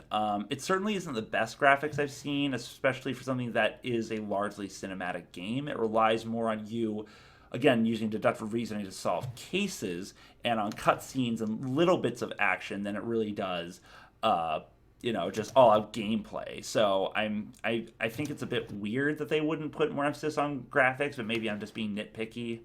The game does look fun. I will say that. It looks very challenging, and it looks like it's perfect for anybody who's a mystery game enthusiast or just enjoys sort of leisurely detective work. Did you put the link on the chat? I did, but I didn't push enter. Oh, that's why I didn't push enter, because I did push enter, but it is in the wrong program. It was still in a separate folder. There we go. So yeah, but anyway, so the game that should be appearing in the chat right about now comes out for PC, PS4, and Xbox One on May 27th. I got nothing for this trailer. It just, That's fine. It's a very sparse trailer. That it didn't tell you. Kinda, and it just doesn't really appeal to me. I haven't read the book Sherlock Holmes, which kind of. I have seen the movies, but unfortunately, I honestly got nothing for that. That's fine. I like Guy Ritchie's work, so I liked his show. I really like the movies. Yeah. So far. You only like it because Robert Downey Jr. was in it. No, that's not true. That's Okay. only part of the. Oh, he was, right. That sounds like how he acts. Right. He just does that role, sarcastic, intelligent role perfectly. There's a long-standing theory that Sherlock Holmes had a condition similar to autism. And one thing that's cool about the movies to me is the Holmes vision and everything, where it takes a little peek into his psyche. I always think that's really cool. Of like, it's for anyone who has autism or knows someone who has autism or sight autism knows that that's not obviously exactly how it works, but just there is a truth that if people with autism tend to just hyper focus on little things and sort of like pick up on things you wouldn't expect, not necessarily because they're smarter than everyone, just because that's what their mind just sinks in on. It's like that you didn't notice that person was wearing a watch made of silver with, emerald engravings that was broken and the second hand wouldn't move, but the Minuteman was actually where the 3 should be at 324. Like shit like that, they will notice. Yeah. So it's like it's cool to see it come to life in the movies. But that's more a compliment for the movie. The game itself, meh. You guys can look at it and decide for yourself. Of course. Yeah, I got nothing for this one, sadly. What about you, Kruz? Any other ideas or any other thoughts? As far as this one, no. I mean, because I didn't look up this one, but I will do that after the show. All right, and so for this actually being the season 1 finale, I'm doing something I normally don't do. It's usually more of Scarfy's bag to talk about upcoming titles, because there's a few things in summer that'll be coming out that everyone should be aware of or will want to hear and possibly hear our thoughts on and discuss with us in the chat. I'm more than happy to hear your guys' thoughts as well. The first game coming up in the summer is, one second, my computer seems to be angry at me. Okay, there we go. Whatever. Don't care, computer. You be you. You do you. The Witcher 3, which The Witcher 3 is already out, and it certainly made a huge impact on the gaming world. It's one of those games that comes about and brings a long-standing series to light for many people, because there was The Witcher and The Witcher 2. For many people, this is sort of an equivalent of what Final Fantasy VII was for people to the Final Fantasy series, or what, I don't mean to compare it to these as it's the same game, it just has the same effect. The Elder Scrolls V, Skyrim. A lot of people didn't know about the 4 before it, but, 5 brought people in because it was just that pinnacle of you did everything right. So, again, comparing The Witcher 3 to these other time-honored games might be jumping the gun, but time will tell. Legends are made in real time and honored in the future. Either which way, CD Projekt Red is happy to bring about a new adventure with, I'm going to butcher his name because I won't lie, I'm actually not very knowledgeable about the Witcher 3 series. Geralt, is that his name? Geralt? Do we know? I think it's Geralt. I think it's or something like that. Geralt heading back, Probably. heading to a new region called Toussaint. That has been untouched by the war, with devil-may-care inhabitants that are just enjoying their lives. However, Geralt soon uncovers a troublesome secret about the new land and the town of which he apparently had journeyed to back in his younger days. The game is going to be about 30 plus hours of gameplay between uncovering the mystery that Geralt stumbles upon, adventuring through strange areas, and coming to odd revelations while enjoying a few romantic moments and just playing, good old monster slaying as the game is wont to do. And this expansion for the original Witcher 3 will be coming out for PC, PS4, and Xbox One on May 31st. Thoughts? I got nothing, honestly. I looked at it. It's really... I don't play The Witcher, sadly, so I can't really say much on it. Like, I myself was taken aback by it, because I remember The Witcher 1 that got wildly shat on, and The Witcher 2, which didn't do much better, and The Witcher 3, came back with a fucking vengeance. It was... People, everywhere I keep going, I hear, gaming from somebody. It's like, oh, Witcher 3, and, Man-at-Arms, the TV show made the swords from it, and, all this, people are just all about this. And I'm like, yeah, it's like, man, I guess I missed something. Apparently I should have played this game, because people are just fucking, clamoring on about it, so. Yeah. Speaking of that, in recent games, they did the cane sword from Syndicate. Oh, did they? That's awesome. And yeah, as far as interesting, I haven't seen much of this game. I mean, I don't have money to buy all these games, so you can't really blame me for not playing them. Right. I didn't know it was made by people in, like, what, Germany? Interesting. Oh, is it? Yeah, sorry, I guess I missed that bit. I didn't know where. I believe so, like... Yeah, I don't know where... Poland. Okay. Poland. I didn't know where CD Projekt Red was based in, but okay, I can see that. Yeah, Warsaw, Poland. Huh? Nice. But that's interesting. All right. Speaking of base things, Bethesda games, obviously, based on Bethesda, which is basically where I'm from, right? Yeah. I actually didn't know that was an area. I think they apparently moved to Rockville, but that's like 20 minutes away. No, okay, that's not too bad. It's not a huge... Can you guys hold on, please? Sure. Yeah. You will hold on. But yeah, that's not too bad. Actually, yeah, like the Bethesda games, because of course they took over the Fallout series with Fallout 3, and now we were talking about Fallout 4, and I know they did they do the Elder Scrolls series, which I'm wildly a fan of, and Dishonored, which was great. Yeah. And now Evil Within, which I was a huge fan of. They did Evil Within? Yeah, I think I didn't know that. That's awesome. Yeah. I think it was them and Workshop, I think was it called. Interesting. I know that they co-worked with id Software to make the new Doom, which is fantastic. I really wish I could play the new Doom. I had like just the time to do it because it looks so fucking good. I know. Doom. That's why they call it Doom. That's why they call it Doom Metal. Oh yeah, you told me about that. That's excellent. Okay, I'm not sure when Scarfy will be getting back, but I can rant about this. I'm right here. For a bit. Okay, I'm right here. Sorry about that. That's fine. Right. That is a-okay. The next game I wanted to bring up is an excellent game that I'm so satisfied it's making a comeback. It's been a while since we heard from our favorite parkour mastered female protagonist, and it's nice to have EA Dice bring her back. So Faith is back in Mirror's Edge Catalyst. Still ever the veteran runner, we find ourselves back in the stunning first-person action-adventure free-running and urban exploration game. 1 second. There we go. As Faith Connor.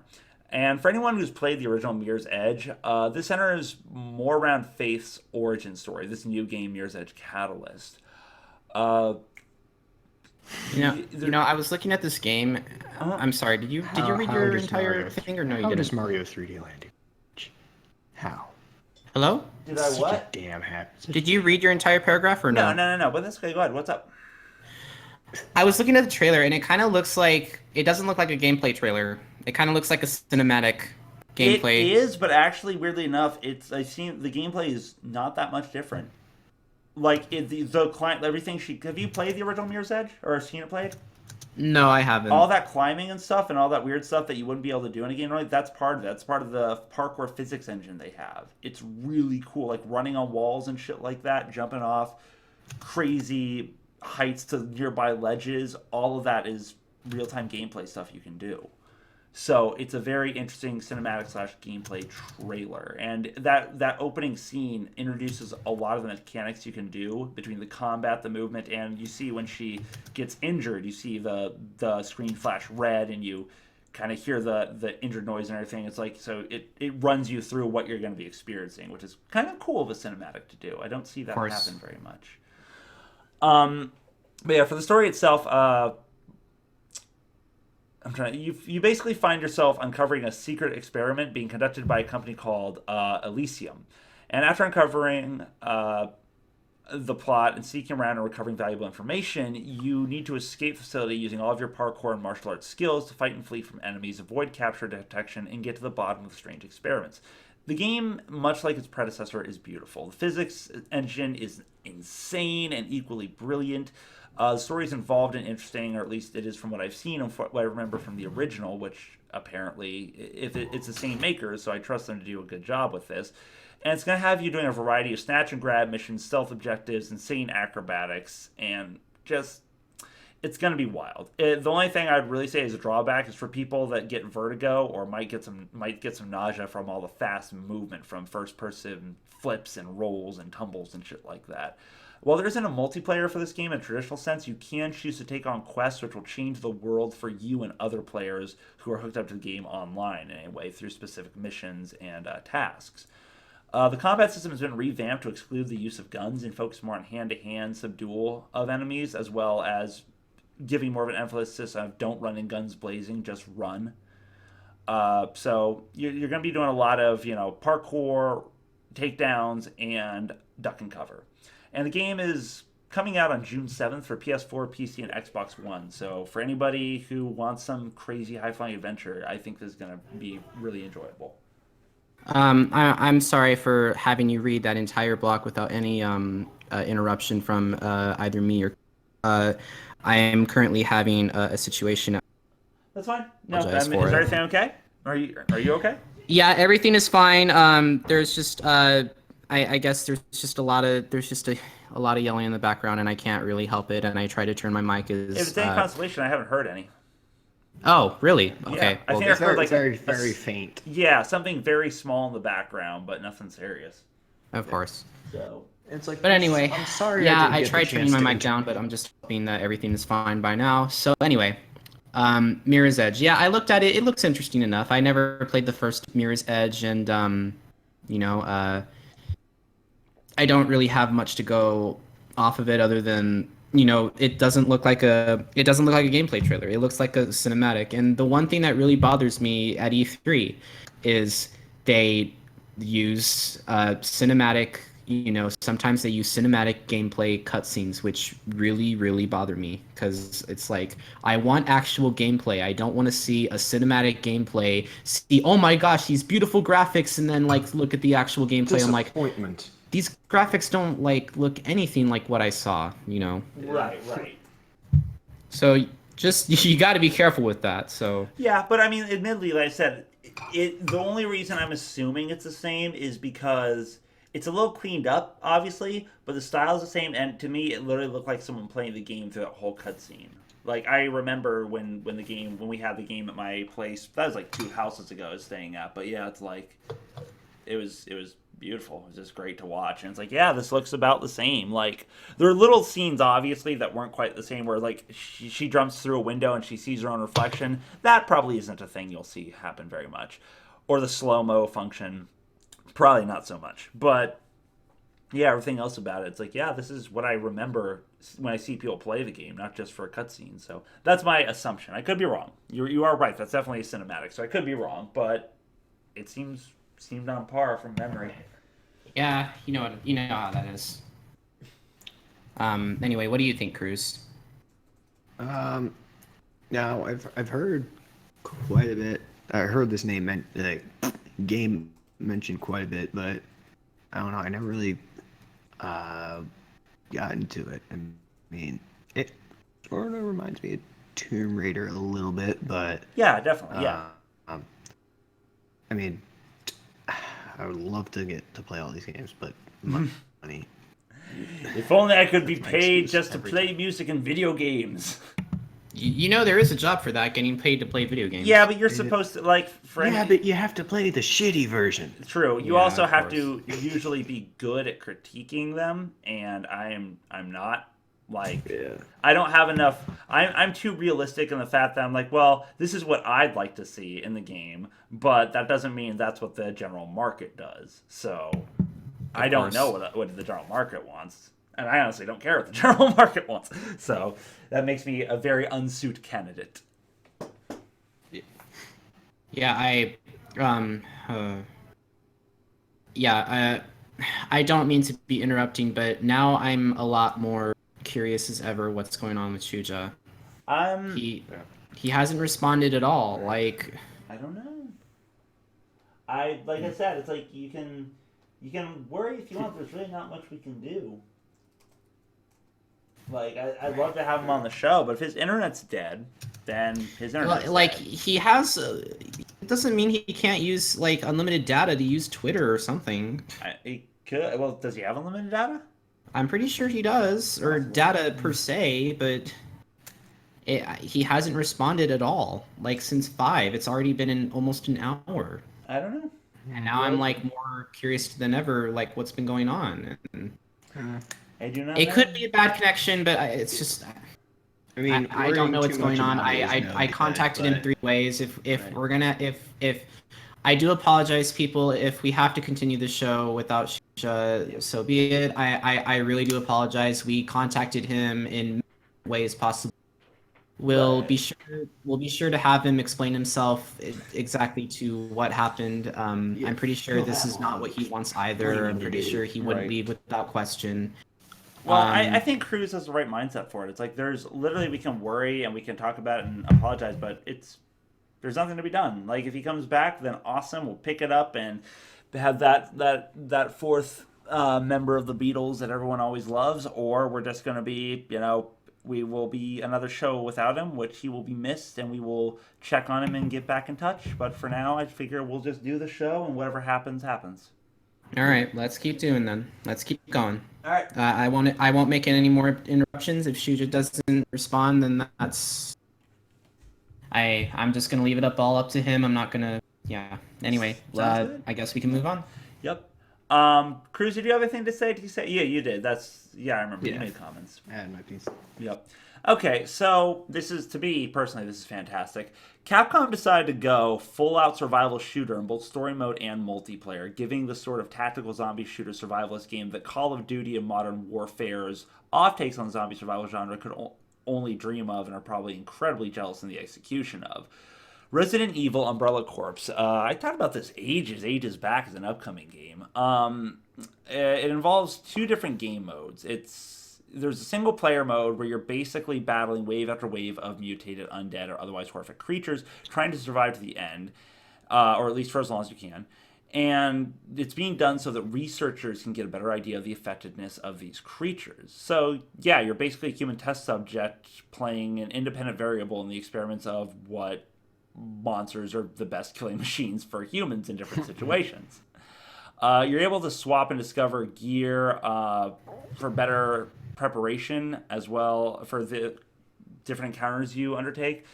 But overall, it's basically just kill or be killed. And so that might not be your bag, because basically a survival sort of style game with a limited amount of story. Where the game really shines, much like Modern Warfare and Call of Duty, is in the multiplayer.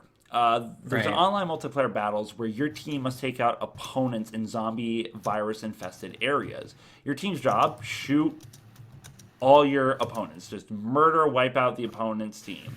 And it's such an interesting and fast-paced game system with plenty of places, take cover, sneak up on opponents for quick kills, lead opponents into zombie hordes, and trigger the hordes into attacking them, as well as develop new strategies to just incorporate all these aspects into a proper battle strategy. One thing I should mention, so there's zombies everywhere, monsters everywhere. They will not attack you and your team unless they are attacked first. I don't know if that means you have to shoot them, they come for you, or you can just, shoot one of them when an opponent's team member is trying to sneak through them, and then they'll just descend on him like fucking locusts, which would be amazing. The game style is pretty straightforward. It's self-explanatory, especially into the classes. There's assault class, short-range class, and long-range class. Each one has its own loadout, and best specific uses. Although zombies, I was going to say zombies will leave you alone. I already talked about this. So zombies leave you alone until you shoot for one of them. So definitely take careful aim. The game looks awesome. I would love to play it personally, and I might even get a chance to because it's coming out on June 21st for the PS4 and the PC. So I might actually get a chance to play this one. Yeah, I'm looking at this game and it's kind of interesting. Like I kind of see like a lot of I kind of see like a it kind of feels like just any other tactical shooter game, like Star Wars Battlefront 2 or something along those lines. Right. It's kind of interesting the way I see it, and secondly, I also thought Resident Evil was owned by Konami, and I guess they don't make video games anymore. I know it was always Capcom. Yeah, it might be Capcom. I'm not too sure. No, it is. Yeah, because they've had the Marvel vs. Capcom, and you can actually play as the Resident Evil characters in Marvel vs. Capcom arcade games.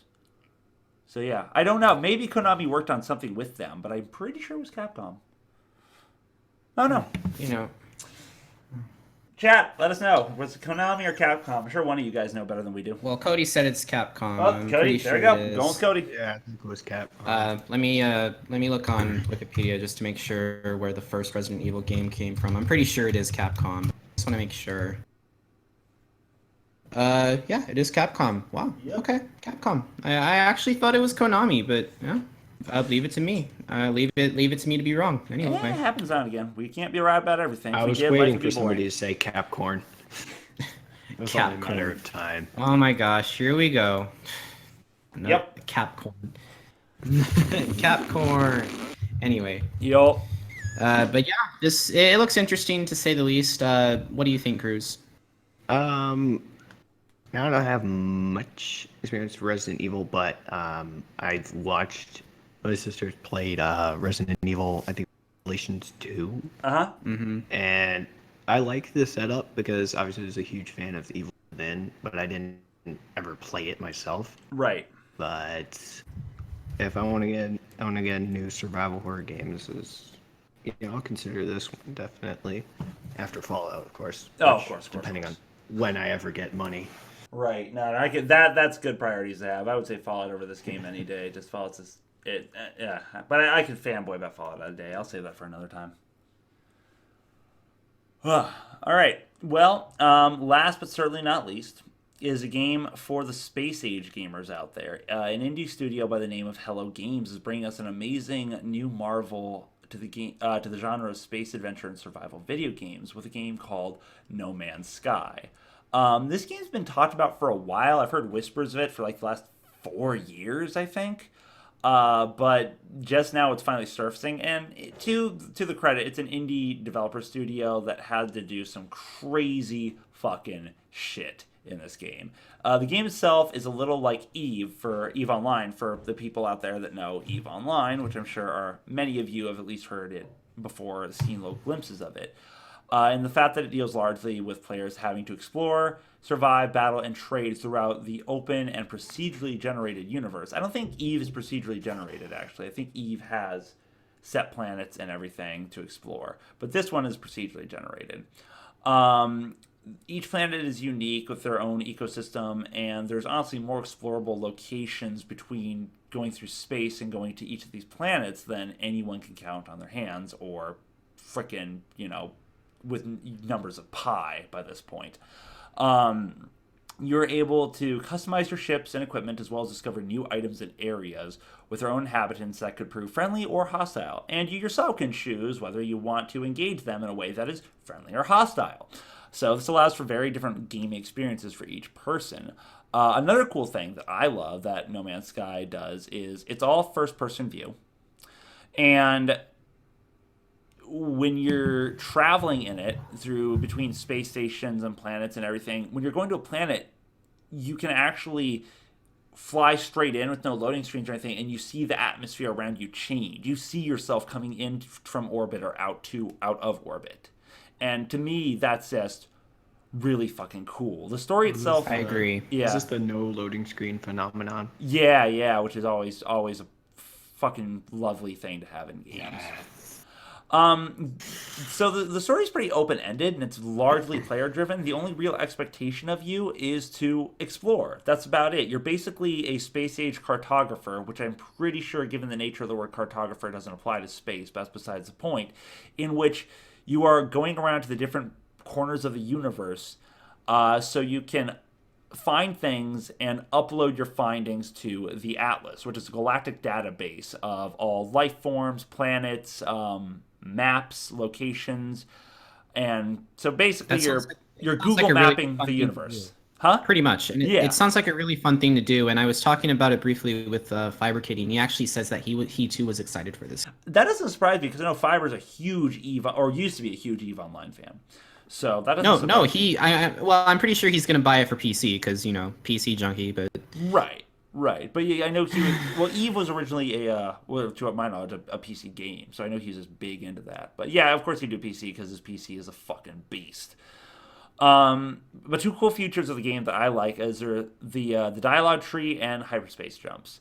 And while hyperspace jumps are pretty self-explanatory, they get you from point A to point B very quickly. The only differing factors of the hyperspace jump being how much fuel you have on your ship and how powerful your engines are. So there's hyperspace, always a fun word and a buzzword for the space travel junkies. But the dialogue tree is really cool because throughout the game you interact with different factions that exist throughout the universe, again, sort of like Eve. And the more interaction you have with these different groups grants you a better understanding of different languages.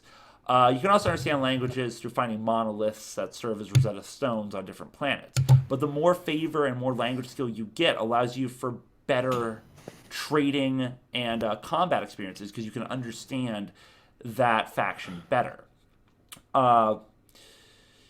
So yeah, it's highly, I don't know, it's highly immersive. The politics and the socializing of it's really cool. The survival aspect of you're also able to get out of your ship and wander the planets, which is also really cool. So if you find yourself just wanting to fly throughout space and also come in different planets and see mountains, oceans, and probably other land formations and aquatic formations that we wouldn't even be able to imagine, this might be the game for you. I know that it's coming out in June 21st on PC and PS4, and to me, for anyone who knows the game Subnautica, this feels like the outer space version of Subnautica. You're not on one planet exploring just the water, you're exploring everywhere. Going back to what Kruz said, July was kind of boring as well, so this is actually the last game I have to mention. There's some other stuff in August, and September is really where it picks back up, but when Season 2 comes back around, that might be the time for it to be spoken of then. So I'm just letting those sleeping dogs lie for now, and I want to hand it over to Scarfy with movies. I guess we'll talk about it first. Sorry. Talk about No Man's Sky. I'm interested in this game. I've never been this interested. It kind of looks like I look at Xenoblade Chronicles X, and it's just a huge game. And like when I was looking at it, it just felt really, really like underwhelming for me because it was just so much content, and it felt like I felt like there was just too much content for me to actually play the game and really understand what's going on. Yeah, it was like it seemed like a pretty big game to cram into 3DS, but they made it work, I think. Well, I'm talking about Xenoblade Chronicle X. If you thought Xenoblade was big, oh no. Wait until you play Xenoblade Chronicles X. It's gorgeous, it's amazing, it's vast and very spacious. Is it their sequel? There is a sequel. It's called Xenoblade Chronicles X on the Wii U. Okay.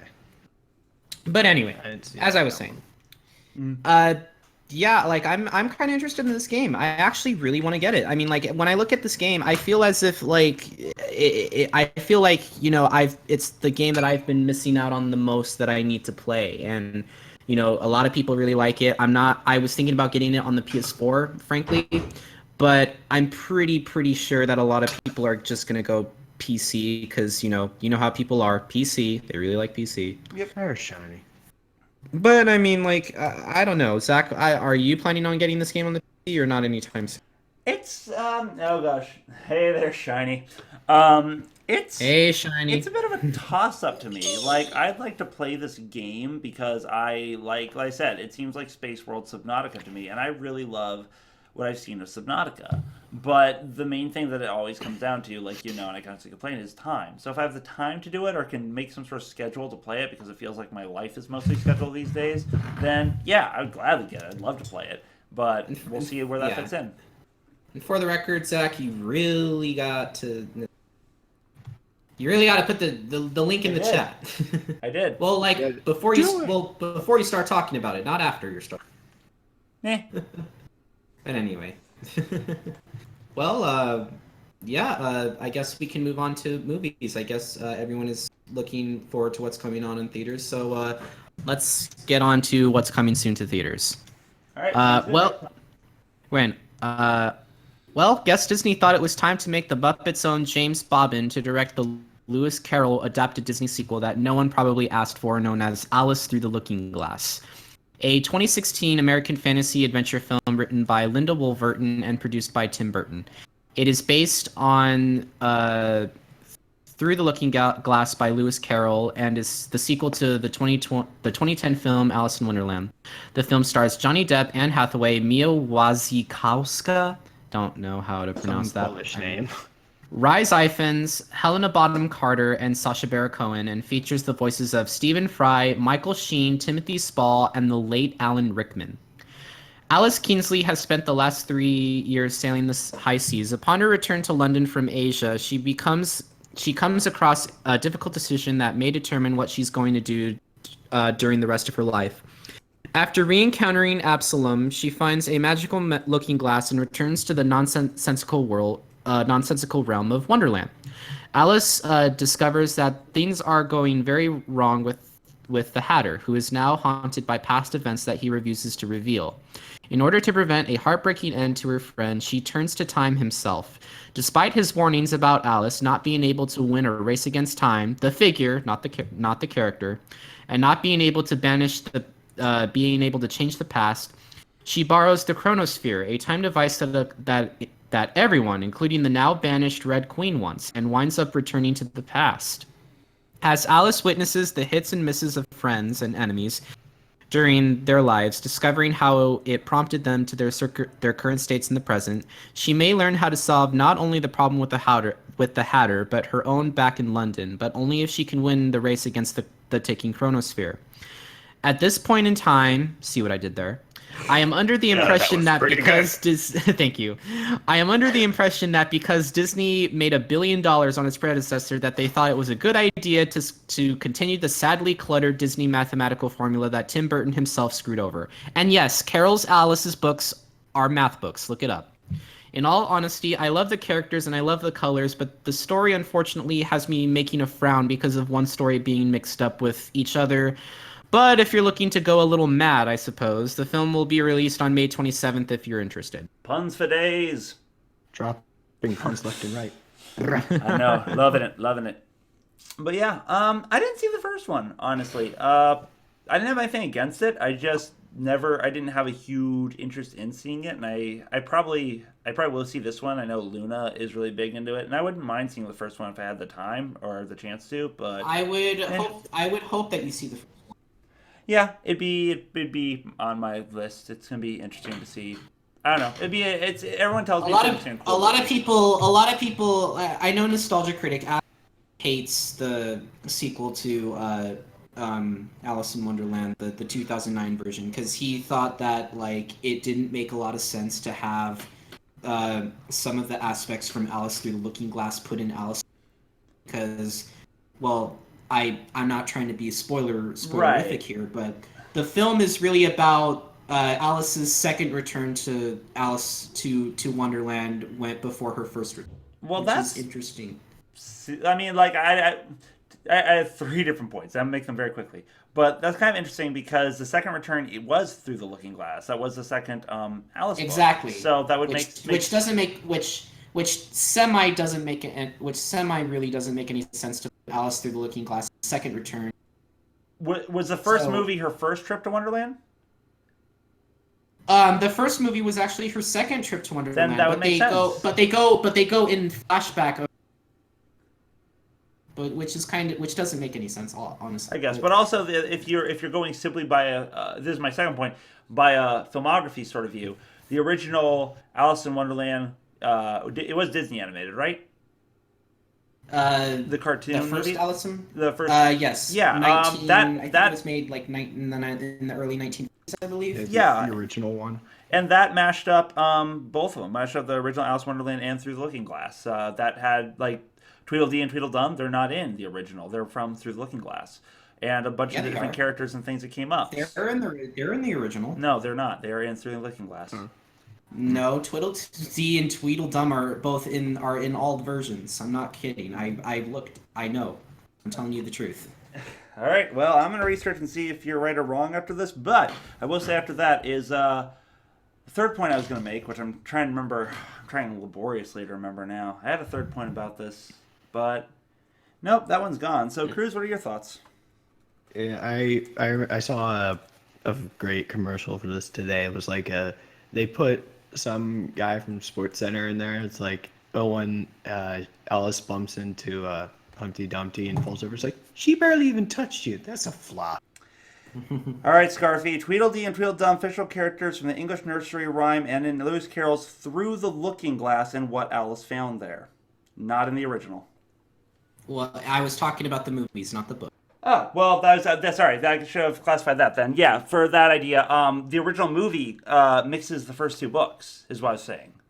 It mixes the original Alice and the Through the Looking Glass. In the first movie, it takes aspects from both of them. In the animated version? Yeah. Oh, that's interesting. Yeah, so I guess technically doing this movie would be, I don't know. I don't know. It's a whole bunch of timeline, wibbly-wobbly motherfucking shit. Never mind. But fuck timelines, right? Yeah, basically. It's a very Whovian approach to thing. Fuck all the timelines. Fuck all y'all motherfuckers anyway. Well, is that everyone's thoughts on this film? I'm psyched about the next one too. You are awesome. Apocalypse. Oh, no. Don't spoil it. All right. Anyway, wow, it's only been a month, and we're finally now getting to see what's been going on in the X-Men universe with X-Men Apocalypse, a 2016 American superhero film based on the X-Men characters that appear in Marvel Comics. It is the 9th installment in the X-Men film series, distributed by Fox and directed by Bryan Singer, who also directed the first X-Men, X-Men 2, X-Men First Class, and X-Men Days of Future Past. Seriously, just give him all the X-Men films. They do pretty well under his belt. With the screenplay by Simon Kinberg from a story conceived by Singer, Kinberg, Michael Daltrey, and Dan Harris, the film features an ensemble cast starring James McAvoy, Michael Fassbender, Oscar Isaac, Nicholas Hoult, Rose Byrne, Ty Sheridan, Sophie Turner, Olivia Munn, and Lucas Till. Since the dawn of civilization, he was worshipped as a god. Apocalypse, the first and most powerful mutant from Marvel's X-Men universe, amassed the powers of many other mutants, becoming immortal and invincible. Upon awakening after thousands of years, he is delusioned with the world as he finds it and recruits a team of powerful mutants, including a disheartened Magneto, played by Michael Fassbender, to cleanse mankind and create a new world order over which he will reign. Hey, Scarfy, can I stop you right there just to jump in and out because you're starting to clip? It's not terrible yet, but I don't want it to get worse. Oh, no. Yeah, I will jump in and out. Hold on. Cool. I'm right here. Perfect. Go. Okay. Sorry, let me repeat that. Since the dawn of civilization, he was worshipped as a god. Apocalypse, the first and most powerful mutant from Marvel's X-Men universe, amassed the powers of many mutants, becoming immortal and invincible. Upon awakening through thousands of years, he is delusioned with the world as he finds it and recruits a team of powerful mutants, including a disheartened Magneto, to cleanse mankind and create a new world order over which he will reign. As the fate of Earth hangs in the balance, Raven, played by Jennifer Lawrence, with the help of Professor X, played by James McAvoy, must lead a team of young X-Men to stop their greatest nemesis and save mankind from complete destruction. To be honest, now that I look at the X-Men franchise, I felt like they were milking as much money from people now, especially after the critical disposition of X-Men 3. But thankfully, that wasn't directed by Bryan Singer, when the stories were sadly not hitting the mark and causing a lot of disappointment. But after seeing the success of Days of Future Past effectively demolishing those canon, I may need to see X-Men First Class, because I haven't seen it, and I heard it was really good. So perhaps this film will be just as good too, but considering how the stories keep getting better and better, I wouldn't be surprised. I'm sure all of you are excited too, because the film comes out on March 27, 2016 as well. Yes. I've seen, what is it? I saw Days of Future Past, which obviously I really liked. I saw one of the originals. I'm not sure which one it was. I think it might have been the X-Men First Class or X-Men the first. I heard I think you saw X-Men the first one. I'm pretty sure you have. That was like in 2000. But yeah, I think that was the one I saw. Yeah. I mean, I can't believe that it's been 16 years and Bryan Singer is still directing it. Like, just wow, that's insane. I mean, like, Bryan Singer. I mean, give credit to him. I mean, like, he's doing a pretty good job. But what do you think, Zach? I'm not so sure. Like not sure, not in the sense of anything you guys said. Just like about the movie. I'm sure it's gonna be great, but I don't know. I watched the first two X-Men, and since then it just slowly fell away from the movies, not because I have anything against them. They just haven't been drawing me back in. I'm not like, yes, the next X-Men or anything. I still... Yeah, I had that too. Yeah, but then I decided to get into it. That was the right choice. Right. And I want to see, Civil War, which I still haven't seen yet, but and that one has a draw to me, too. But... You haven't seen Civil War either? Jeez. I have not. Nope. Please. I'm broke. Yeah, that's my life. That's my life story. To see it this week. I still have not recovered from traveling to a wedding and flying in a friend to that wedding, so... But I'm a broke bitch. Sort of like a basic bitch, just, with less amenities. But anyway, yeah, that's all I really have to say. I mean, I'm pretty sure I'm going to watch but I want to see X-Men First Class, because I haven't seen it yet, and I should see it. So... First Class? Yeah, I hadn't seen First Class. I didn't. Yeah, I haven't seen First Class. I was under the impression that it was just another filler story, but thankfully it was directed by the same, directed by the same person who directed X-Men's 1 and 2. So, right. And thankfully, with Days of Future Past, he kind of just erased all of what happened in X-Men 3 and X-Men Origins Wolverine, to complete shit, which was really good. I really appreciate that. But it is sad to hear, because I believe that, unfortunately, Hugh Jackman is not going to be playing Wolverine anymore. It's going to be replaced by the other people, another person, which is a shame, because he is the perfect Wolverine. I can't really find another perfect Wolverine. How they could do that? How can you? Hugh Jackman is Wolverine. Yeah. By this point. Oh gosh, yeah, I can't. I agree with you. I can't imagine. Yes, Team Iron Man. Say what? Team Iron Man. Team Iron Man. Oh, come on. For some reason, you just made me think of Wolverine versus Iron Man, the movie, which would never happen. But I would like to see that. Exactly. It's like that I would actually not mind seeing. By the end of the day, they're just both going to be beat up and just go back to Tony's place to just drink. That's all. Yeah. That's how that's guaranteed. Great ending. Probably. I mean, Anywho. Yeah. Anyway, I got nothing else for this. Give a soggy bag of out there. But anyway, that's our only movies that are coming out. Sadly, not a lot, unfortunately, but I'm pretty sure you guys are all stoked. So let's move on to our coming attractions. Our first coming attraction is a thriller film called The Accountant. I'm not too sure what to honestly think about this film. I'm confused a little bit.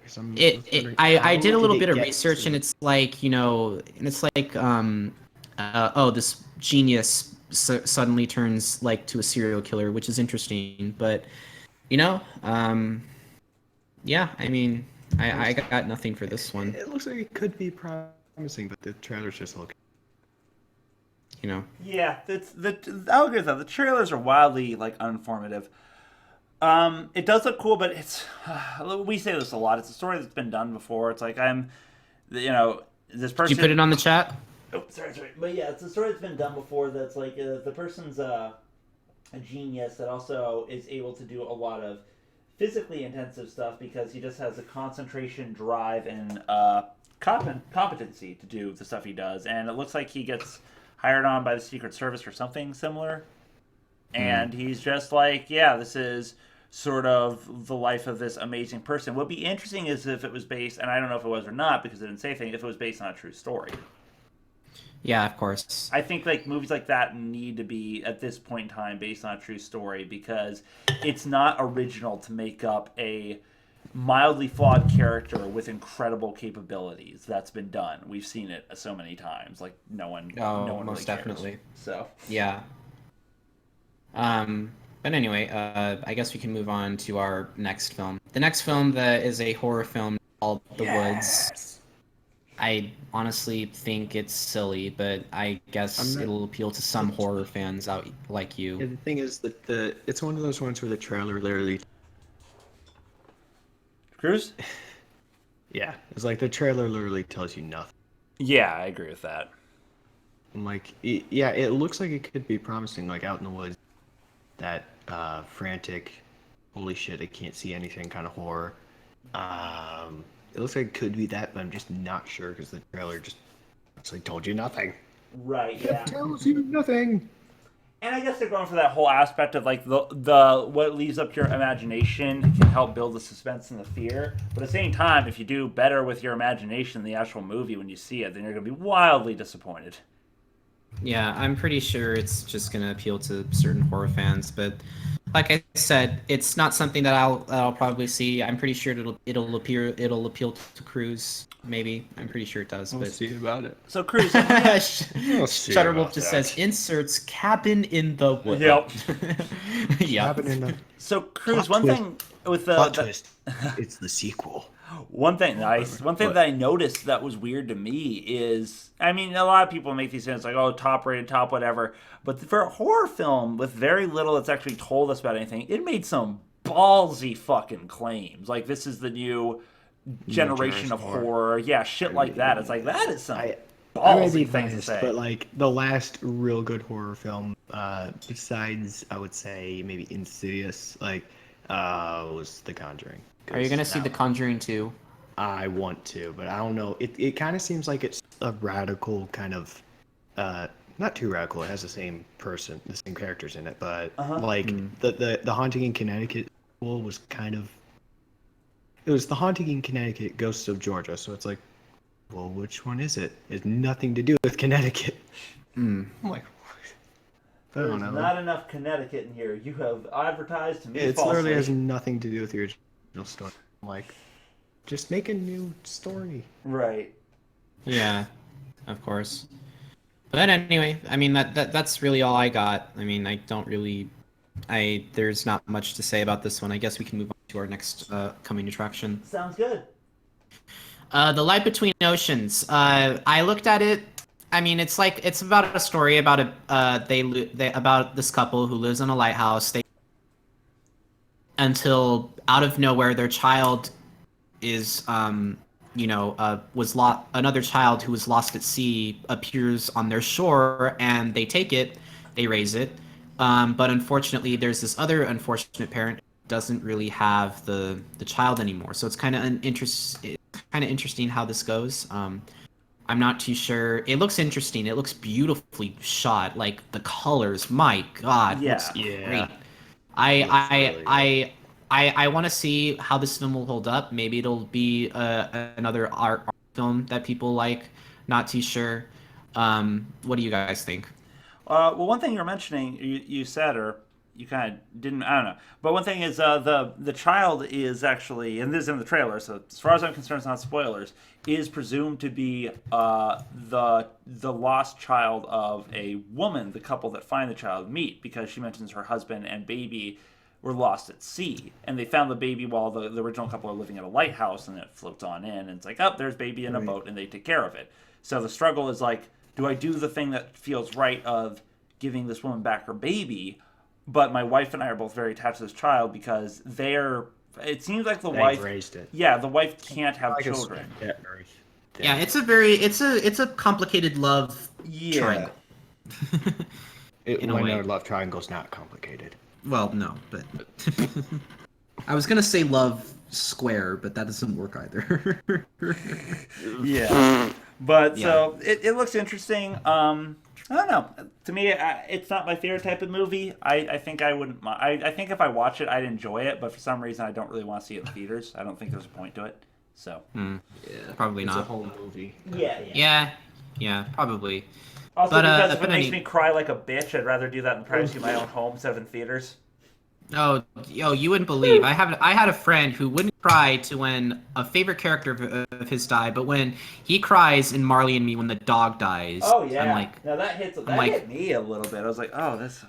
But yeah, he's strong. I don't understand. I mean, I understand that it's sad, but like, come on. Like, I'm not trying to bash, animals dying, because it is a inevitably sad thing. But you can, your dog dies and you feel that, but you don't feel that when a character that you really like dies and has so much character development and just like, I don't get that. Always dies. Yep. There's I haven't read this book, but there's a book like it's sort of a rant about like no more dead dogs, and then about hating how dogs always die. Yeah, I heard about this. But But anyway, I want to move on to our next coming attraction, which I've watched this trailer I don't know how many times, but this is one of the coming attractions that stood out to me in my opinion. Billy Lynn's Long Halftime Walk. It's about a story about this guy who is deemed a war hero, whose friend died. He comes back to the U.S. and celebrates by being in a halftime show, only to realize that he has to return back to Iraq to serve his country again. I'm like, this is a story that I think would actually work. Mm-hmm. Oh, I agree. Is it based off actual events? You know? Yeah, it's based off the book, and Perfect. it's directed by Ang Lee. Unfortunately, I am not a big fan of that director because he directed horrible films such as Hulk and Life of Pi. But who am I to judge? Well, I just did. So. You are you. Yes, I am me. Don't watch Hulk. The Incredible Hulk is way better with Edward Norton. Don't watch Hulk. Don't watch Hulk by Ang Lee. Don't make him Ang Lee.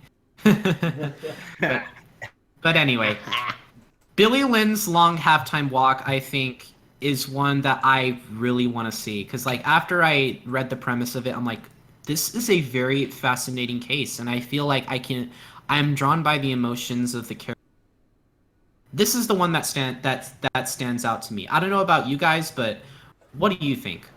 I'll just go first real quick and just say I agree. All the ones I've seen today, this one seems really cool. Mostly because it deals with a horrible and interesting topic. It's a weird thing. We are meant to, as a people, as a country, as anything you want to say, patriotic or not, it's really shitty of people who don't honor veterans that went through that and fought in this war. If there's a lot of people who have issues like, oh, well, you fought an unjust war, that's not the soldier's fault. The soldier is trying to do what they can to protect the country or fight for the country. That's about it. And it's weird because we honor them for their service and everything, but there's a quote in the trailer that comes up where it's like, it's weird being honored and recognized. Yeah, go for it, Kruz. Day of my life. Yeah, exactly. It's like, I don't know. That hit me. That hit me, and it from there I was like, this is going to be impressive. But go ahead, Kruz. Yeah, and also sort of reminds me of it. I mentioned To Hell and Back, the song about Audie Murphy. It's a man of the 15th, a man of can do. Friends fall around him, and yet he came through. Them fall face down, if they must die, and to make it easier to say goodbye. Wow. Which is pretty deep. Yeah, that's impressive shit. Who wrote that? Sabaton. Oh wow, damn, that's excellent. That is fantastic. But yeah, I mean, it's an awful imagery, but it's a great word. But yeah, this is the coming attraction that I have the most connections with because I really think that it'll do well. I'm not too sure how well it will do, but hopefully we'll see what happens. I guess we can move on to our next coming attraction. Sure. Now You See Me Too. Yeah, I'm pretty sure all of you were a big fan or weren't a big fan of Now You See Me. It actually got a polarizing review. I don't understand why people hated it. I mean, I liked it for what it was. It was great. Mm-hmm. I mean, I'm pretty sure there were some problems that I overlooked, but I don't know. I look at it and it's interesting enough. I'm pretty sure it's just there to, cash in what it can do. Mm-hmm. I'm pretty sure they're not going to spend enough time on the story like they did the first one. But considering that the second one is a follow-up to the previous story, I'm pretty sure they will. Right. What do you think, Zach, Kruz? I'll let Kruz go first on this one. I like the original. I think that this one seems like it's going to be the epilogue tying up loose ends story, or because it left off, I think, with, I forget the character's name, was Morgan Freeman was arrested. Yeah, and he was. He was plotting something, and this is the result of that. Yeah. So this will be interesting. I want to see what it's going to do. I don't know about you, Zach. What do you think? I'm very much interested in the movie itself. The original, the sequel still looks good. As you guys, people listening on the show probably have realized, and you guys realize by now, I have a bad habit of amounting things to comparisons of past experiences, which is probably pretty human, but hey. And this basically makes me think of Ocean's 11 with magic and less than 4 instead of 11. But it's like it's a cool story. I love the background to it. I love the elements of the magic tricks and sleight of hand, everything they use, as well as the grandiose smoke and mirrors stunts they pull. And one thing I like is they don't explain everything. In the first one they did. They didn't explain every trick, which to magic is always the biggest thing. It's always the reason magic and magic tricks and all that live on is because there's some that you never really can understand how they did it. And I think that's what made that first one beautiful. And the second one, I don't know. I like Scarfy. I like to be just as pessimistic as you of that. It's like sequels tend to be just not as well done as the originals. That happens a lot. Not always, but it's more often than not. So I don't know if this will be good or not, but I would be willing to see it. All right. Same. But yeah, I guess we can move on to our our next coming attraction rather. Yep. Assassin's Creed. Oh, dear. Yeah, I got nothing for this one. I'm pretty sure a lot of video game fans are either on hype or are really just like shaking their head at this one. I got nothing. I never played a single Assassin's Creed game, so the fact that they're making a movie out of it, it looks kind of promising. But I don't know. It's like a. It reminds me of like all the compilation of cut scenes, but it's like if you compiled that into a movie, that's like what it would be like, just the story of the game. Right. Well, that's weird though, because isn't it? I mean, maybe I haven't got enough into any of the origins and stuff, so maybe it is. But it's like it seems like a retelling, which is I guess what a lot of movies do. Because I remember the first Assassin's Creed, it's the only one I played really much of, and the beginning seemed a little different. Maybe I just don't remember the original so well, but I don't remember the faked execution or any of that stuff. Like, and I don't remember the animus being the way they portray it in the trailer. So I don't know. I mean, maybe it is really good. Maybe gamers will be big fans. But I think gamers are the usual bitching about. You always have that issue with remakes from books or movies. If it's a carbon copy, people hate it. If it's not close, perfectly exact of the original, people hate it. So it's almost always ends poorly. Well, that's just how video games are nowadays. No one has ever, just I don't know. No one has ever has made a successful video game movie that is also good but also hasn't happened yet. And I'm still waiting for that day because the only one that has done that, unfortunately, that's just the world we live in, guys. We just haven't found that one movie that. You're cutting in and out again because I lost you right. That's the only one that has done that and then you hiccup now and again. So jump in and out really quick and then repeat that so we can hear your lovely voice. Sorry about that. Cool. Hello. Yep. Sorry about that. I hear you. It's the only film that really hasn't just. I don't know what to think. I mean, movie like no other film has made money and and was successful when based off a video game. Yeah. Right. One day it will happen. Yep. Set they need to interview Zigzaggy Zag to get the magic from a. I don't know. I don't know if bringing Zigzaggy Zag on the show is a good idea unless he's interested. The magic from a furry's viewpoint. Everyone we've interviewed has been a furry though. I mean, we're furries. If the wolf faces and stuff didn't point that out, but we're a little biased. I don't know. I don't know. I met Zigzag a couple times. I wonder what his input would be on some things. He's cool dude. Right. I'm pretty Great sure he is. answer. That's to be expected. But anyway, well, I guess we can move on to our final coming attraction, and we're not done yet, guys. We still have more. We still have more after this, but we'll just get to our final coming attraction. Our final coming attraction is Ghostbusters official trailer 2. I looked, and I'm pretty sure a lot of fans. Ghostbusters, the new Ghostbusters trailer has been unfortunately getting unanimous disapproval on YouTube. It has become the most disliked YouTube movie trailer on YouTube, which is a very, very sad thing. That is. And unfortunately, one of the big problems, I believe, like everyone is just just commenting on how like people don't want to see the film because the Ghostbusters are women. I'm like, no, I don't want to see the film because the jokes are not as funny as they were in the original movie. Right. I want to see it just for the comparison, honestly. It's one of the movies I want to see because I hear that same thing. A lot of people say, oh, we hate this because now it's all of a sudden women, which is incredibly sexist and stupid. It's very sexist and very misogynist. Like, there are some jokes that work, like I noticed, but I don't think that all the jokes are going to hit their mark. I'm pretty sure people are just going to see this movie for comparison. I know that there are a few critics who do not plan on seeing this movie out of just sheer, purist because of the original. Yeah, which is totally understandable. And that I can totally understand. It's like if you're a purist and you just like Cody even said here, they should have just left it alone. Yeah, I mean, I don't think it's going to be better than the original, and I think it won't be. It's not be. I just wanted to check the what I think would have been a better 20K likes and 97K dislikes. Wow, jeez, that tanked. Man, that's bad.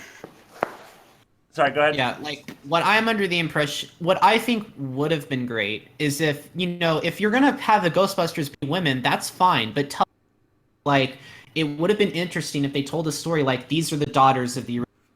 Yeah. That actually would have been a better story. Right. But I'm not getting that here. So maybe they haven't really explained that. I don't really know, but.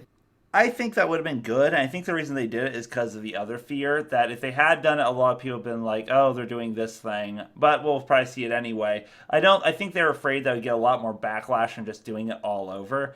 I want to see it simply because I go into most movies and stuff nowadays with like somewhat lower expectations. So I want to go in and just without all the hate, without all the but the original blah blah blah. It's like give it a look and see if it amuses me. It really bothers me that people are accusing other people for not liking it because they're women. I'm like, no, right. we're not liking the jokes that they're throwing at us. It has nothing to do with them being women. They could be freaking aliens for all I care. You think we're being intolerant? No, you're the one. Like you have to. Otherwise, if you don't like it, you're. Right. Actually, Kruz, now you're cutting in and out, so I'm gonna ask you jump in and back out. Jump in and jump it's back. Your turn this time. Anyway. I'm pretty sure it'll be my turn again, but don't worry. Here we go! Here we go! Alright. Whoa! I'm back. Yeah, Mamma mia! Okay. Let's see here. Let's see if Nintendo puts a copyright strike on that. Let's see if my impression was decent enough. I don't think they will. And fuck spaghetti! You need instructions on how to fuck spaghetti. But anyway, so yeah, I want to see it just to see, and if it sucks, I will take solace in the fact of knowing I wanted to like it, and it's James Rolfe wasn't going to watch it, which is a very sad thing to hear. No. James Rolfe is the angry video game nerd. Yeah, I do agree with Cody. Actually, Scarfy, you meant it would have been good to have brought in cameo appearances from the original actors. Yeah, I agree, but the problem is that they probably didn't want to do it. Not only that, but I think Harold Ramis is dead. Well, it didn't have to be all. It could be some, but at the same time, I bet that'd be way over budget. And once again, they probably didn't want to do it. They're like, no, the original was either A, we're tired of fucking hearing about it, which some actors do have with their hit roles, or B, it's like, no, it was great what it was, and I don't need the extra paycheck, so I'm just going to let this stay as awesome as it's remembered. Right. So who knows? But yeah, that's all I got for coming attractions. Now I guess we can move on to our films to look forward this summer. And boy, oh boy, is there on. Not even kidding. A total of 1, 2, 3. All right, Scarfy, it is your turn again. You're cutting in and out. Okay. I'll count swam. 3, 4, 5, 6. This was a bad idea. Yep. Is that better? I can't math. It is for now, so let's give it a whirl. There are 16 films to look forward to this summer. 16, guys.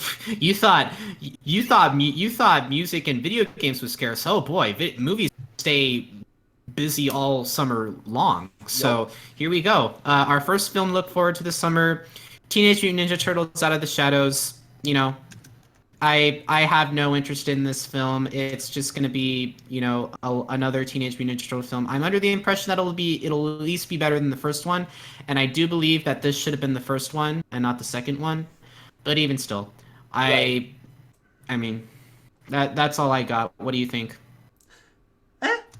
Like, honestly, I like that they're adding in Casey Jones. That's all I can say. Out of all the entirety of the Teenage Mutant Ninja Turtle stuff, I always thought Casey Jones' character, although he's sometimes portrayed as, like in the animated series, a doof or whatever, he has a dark, cool storyline, and he is kind of a badass. So I always really liked him. It's just like he was this rough and tumble dude who just sort of grew up on the streets and got streetwise and decided, you know what, I'm tired of all the terrible shit that happens around here, so I'm going to fight back, and took the vigilante role of basically Batman without money, which is kind of cool.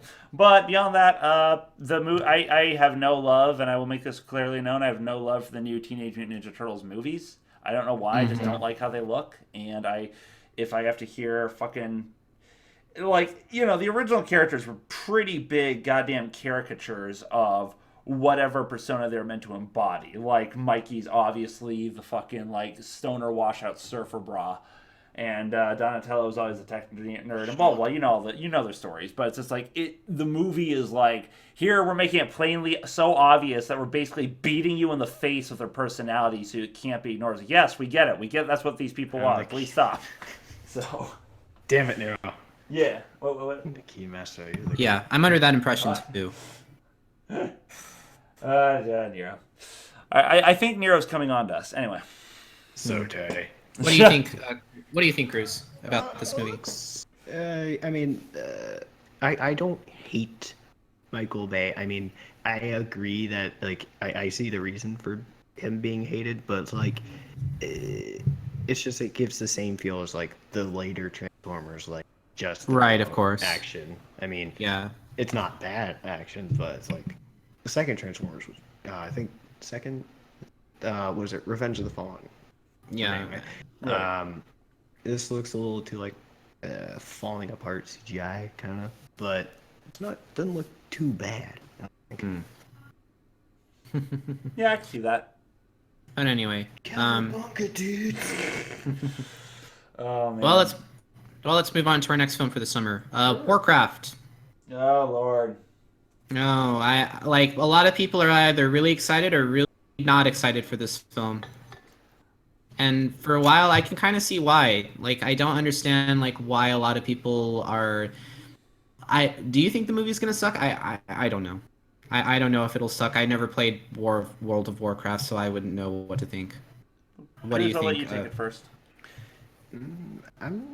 Well, as far as like anal retentive storyline, people, I don't think it's really can hit all the marks, anyways. But as far as the putting the Warcraft characters in like in a movie setup, like I think that it could work quite well because the trailer looks pretty good.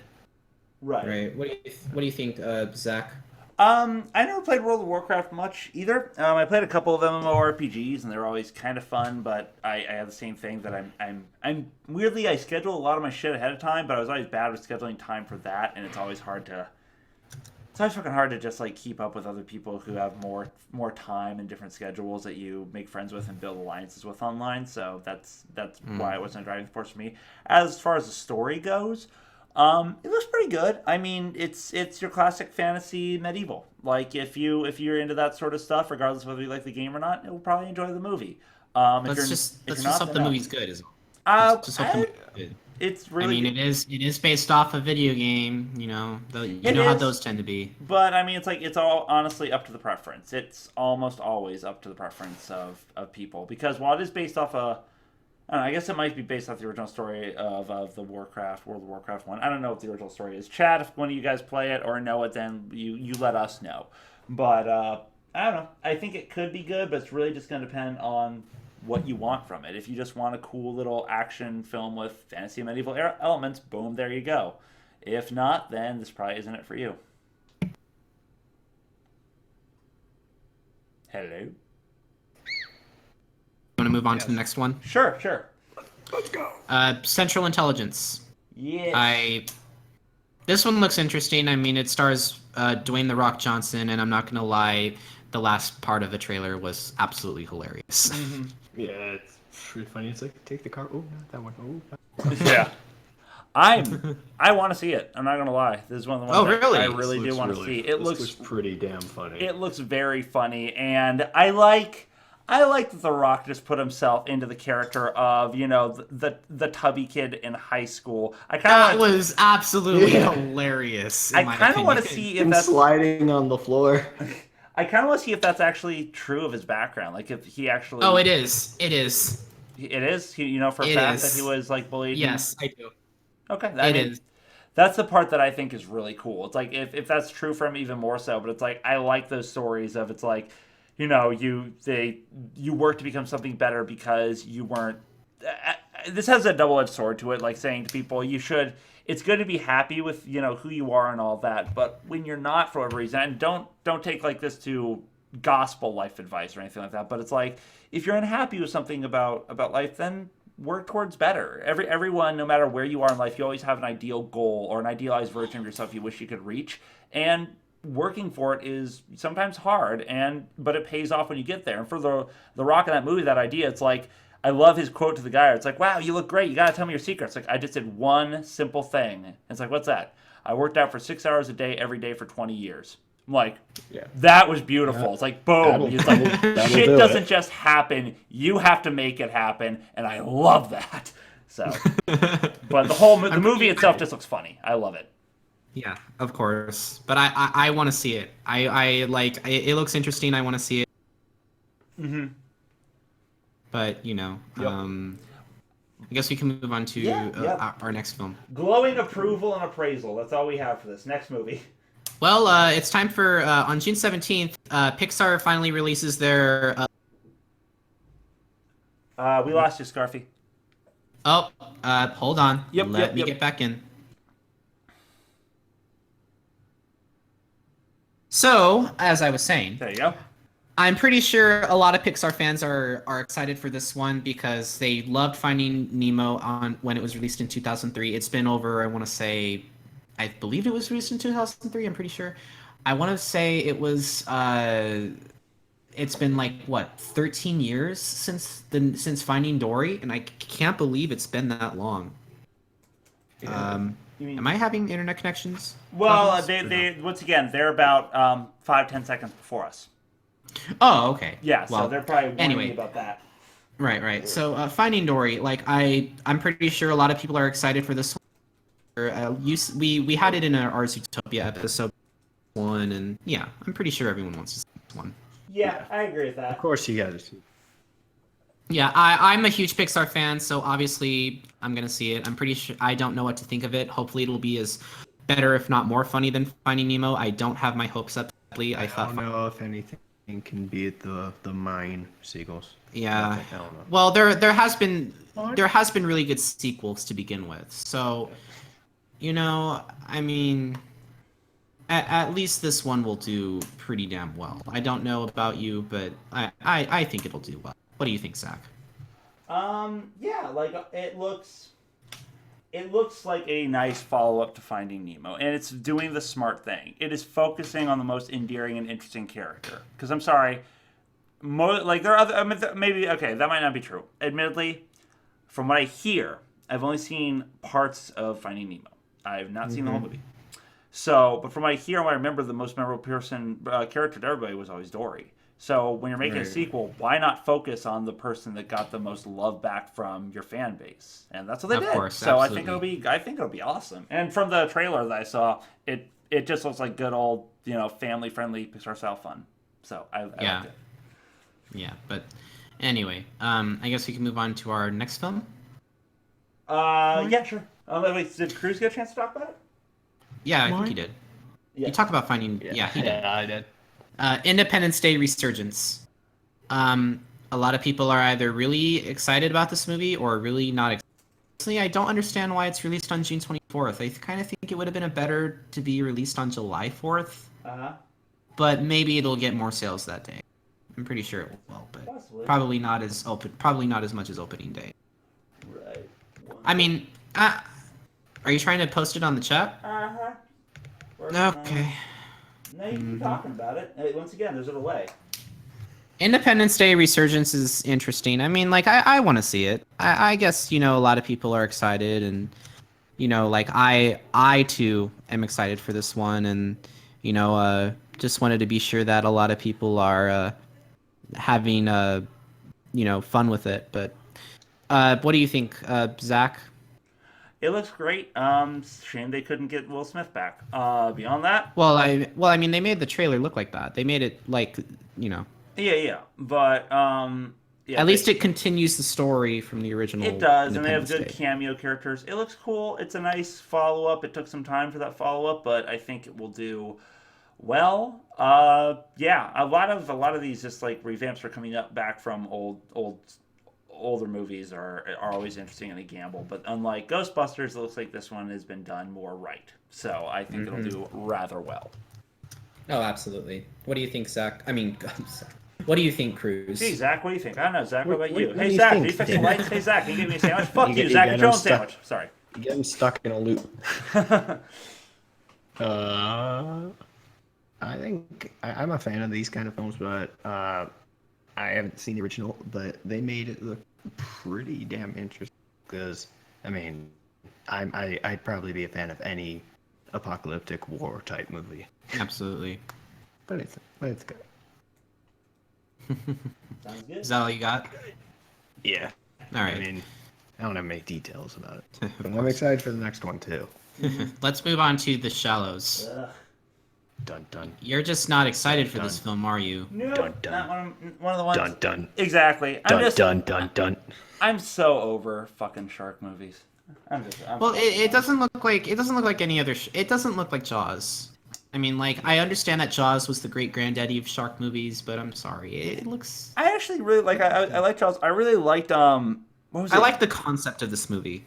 What was it called? Deep Blue or something? Or Ocean's Blue or something like. There's this other shark movie called like Deep Blue Ocean or something like that, and that one was pretty good. But it's sort of the same thing. This feels like the same thing with maybe a bit more horror aspects. I don't know. It feels like it has a lot more intense suspense than anything else. But Deep Blue Sea. Deep Blue Sea. Thank you. That was it. But I don't know. I guess I should just say shark movies are not my thing. That's all. It's nothing against it. If it looks like they did a great job with what it is. I just At least it's better than Sharknado. Man, taking a shit in the morning is better than Sharknado. that's not a comparison.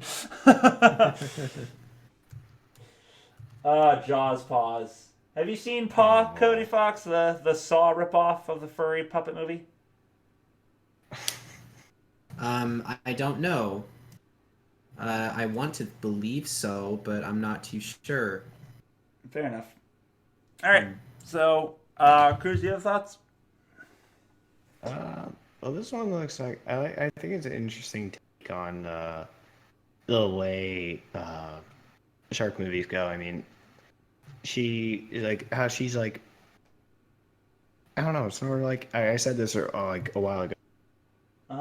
I'm just gonna sit here and cry. It's like she's like actively planning her escape, which is pretty badass. Right. But that's all I got for it. Makes sense. Do you want me to move on to the next one? Sure.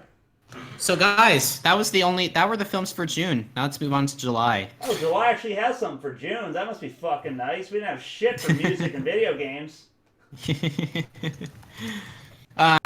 BFG. This one is a Roald Dahl. It's based off the book that I am currently excited for. I want to see it. I don't know about you. What do you think, Zach? Oh, Big Friendly Giant? Yeah. Yeah. It looks good. I think it's a heartwarming, more kids-oriented movie, but I like it. I don't have any plans to see it. I won't lie. If it comes out on DVD or someone else wants to see it that I know, like Lunar Shiny, or maybe just someone else that I just want to hang out with wants to go see it, I wouldn't be opposed to it, but I have no plans to see it for myself. No, what do you think, Cruz?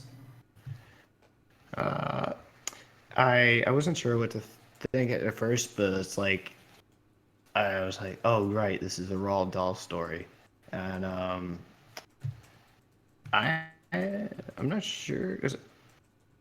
I don't know. I thought it was pretty interesting, and I don't know if I'd go see this in theaters, but I definitely will see this movie if I get the chance, because I liked what was it?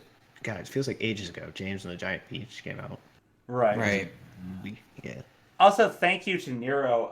Yeah, when I first saw BFG, my first thought was just the Doom gun originally, the big fucking gun, or the whatever it's actually called. I just remember as big fucking gun, but it's just like, is this the hell is this? And I couldn't tell. I was like, why is it about? Oh, big friendly giant. It's an actor. Cool.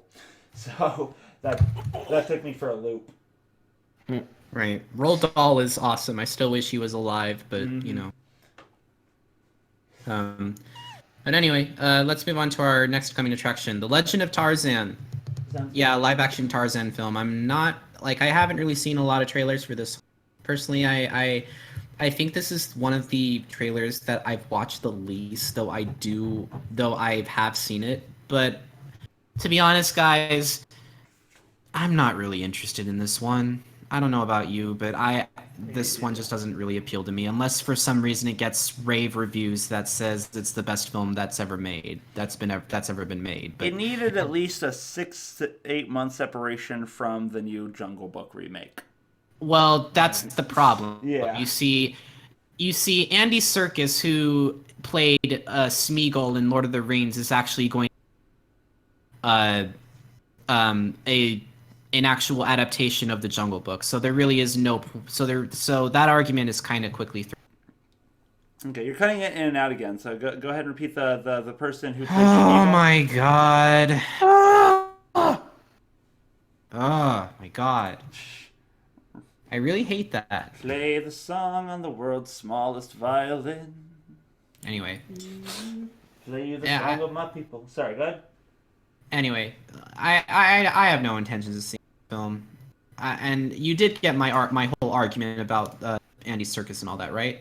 No, that's the thing. We lost you right on. You said you played Smeagol and then you cut out a few times. So go ahead again. He played Smeagol in Lord of the Rings, and he's also doing a quote-unquote better adaptation of the Jungle Book, which is also interesting, and I'm not too sure how he's going to handle it, but that argument with The Legend of Tarzan being released too early is kind of invalid. Fair enough. You know, but anyway, what do you think, Kruz? Yeah, it was like, it looked sort of cool, but, yeah, I'm not sure if I would be able to sit through all of it by the looks of it. No, I don't think like so some parts either. I would be like, oh, this is kind of cool, and then a while ago I'd be like, oh, okay, never mind, I'm gone. Fair enough. Yeah, probably. Anyway, let's move on to our next one. Sounds good. The Secret Life of Pets. I don't want to see this movie. I'm just gonna say that right now. I don't want to see this movie at all. I will just see this. I will see this just for that one scene with the people listening. Come on. No. Just turns on like straight heavy metal, and as soon as its owner leaves, Yup. that's the one thing I will see it for. Come on. I don't know. Really? It doesn't look bad. It doesn't look great. Just for that one scene. This one scene is freaking awesome. It's freaking awesome, yes, but it's just this movie is not appealing to me at all. Well, I mean, it's fair, but at the same time, there are people it will. So to me, it's again, it's not good or bad. So I'm right in the middle of you two. Scarfy is against it, Kruz is for it, and I'm either way. Again, it's like it's one of those movies that it doesn't draw me for any particular reason, but it doesn't like make me go bleh, this thing. It's like it looks kind of touching and cutesy and kidsy, but meh. Really? Just Yeah. can't believe it was playing Bounce in that trailer. That's insane. Yeah. I wasn't sure who it was, but I have a feeling it was System of a Down. It was System of a Down. But you know, what do you think? So you kind of you want to see this film? Me?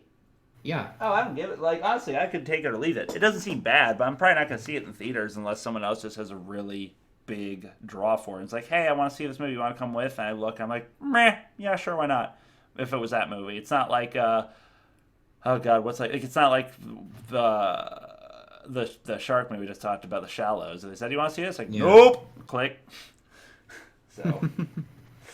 But yeah, let's, I guess we can move on to our next upcoming trailer. Star Trek Star Trek Beyond. I know that Aaron was not a huge fan of the other Star Trek films.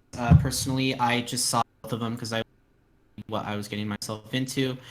A lot of people who are huge Star Trek fans are not big fans of J.J. Abrams when it comes to this. I really love J.J. Abrams. I don't understand why Aaron hates J.J. Abrams because I love him and he directed one of my favorite movies of all time, Super 8.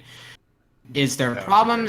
And another, it was a fantastic movie. Yeah. I have 8 tons of explosives in my bag. Let's blow it to shit. Wait, that's one of your all-time favorites, isn't it? That was a great line. Oh my gosh, I love Super 8 so much. I just think I don't understand why J.J. Abrams gets so much hate for his lens.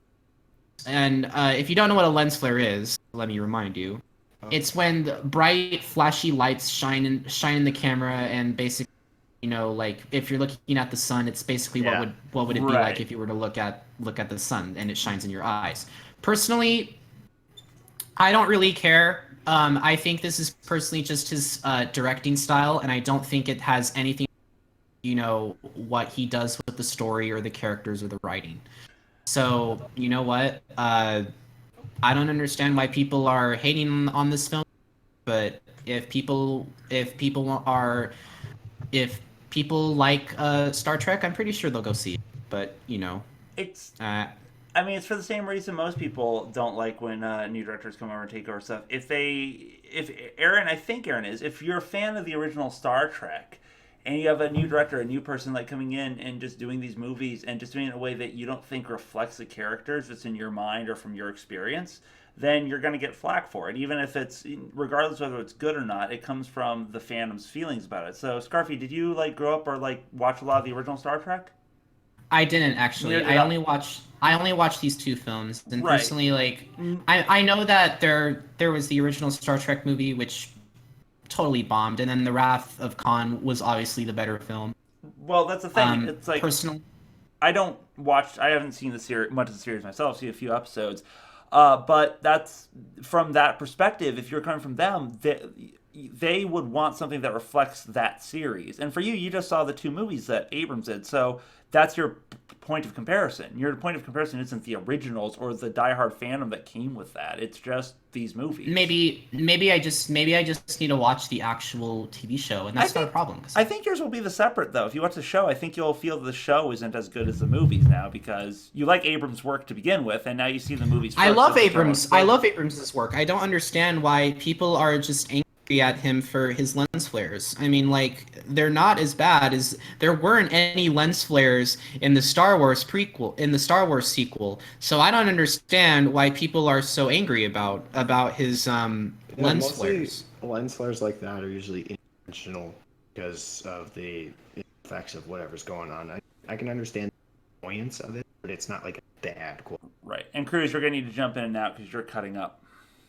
But one thing that I'll say is, there's that. But it's sort of the same reason people hate Tarantino for his timelines. It's and for his weird cheesy blood effect. It's they're not bad. That's the whole reason why I love Kill Bill so much. But that's another thing too. It was fantastic. They don't use actual blood. They use freaking water hoses, and that's awesome. But that's the thing. It's for some people, you have that same effect. It's some people think, oh, it's great, the greatest thing since sliced fucking bread. Other people, it's wow, it's this overused thing that I just don't care for. And yeah, if I saw lens flares a lot in one movie and then I see in other ones, it might annoy me, and that'll be the thing you associate, what annoys you or what you love. So it does depend on the person. Well, maybe lens flares is a bad thing, but personally, I mean, when I look at it, I don't know. I'm indifferent to lens flares.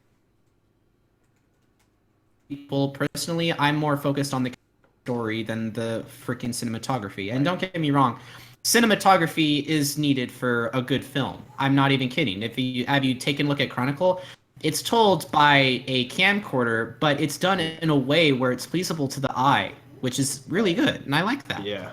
One thing that's interesting that Shutter pointed out, which I didn't want to touch on, but I'm glad he did. Lens flares. It's people say it's it's what happens when you look at the sun. It is not. It's supposed to replicate that, but he's right. A lens flare is not a natural occurring optical sensation. That is not what looking into the sun does. It just hurts and is blinding. It doesn't make a cool little bright I could effect. look at it all day. I think he's under the impression that he wanted to make cool special effects, but honestly, I mean, I don't know.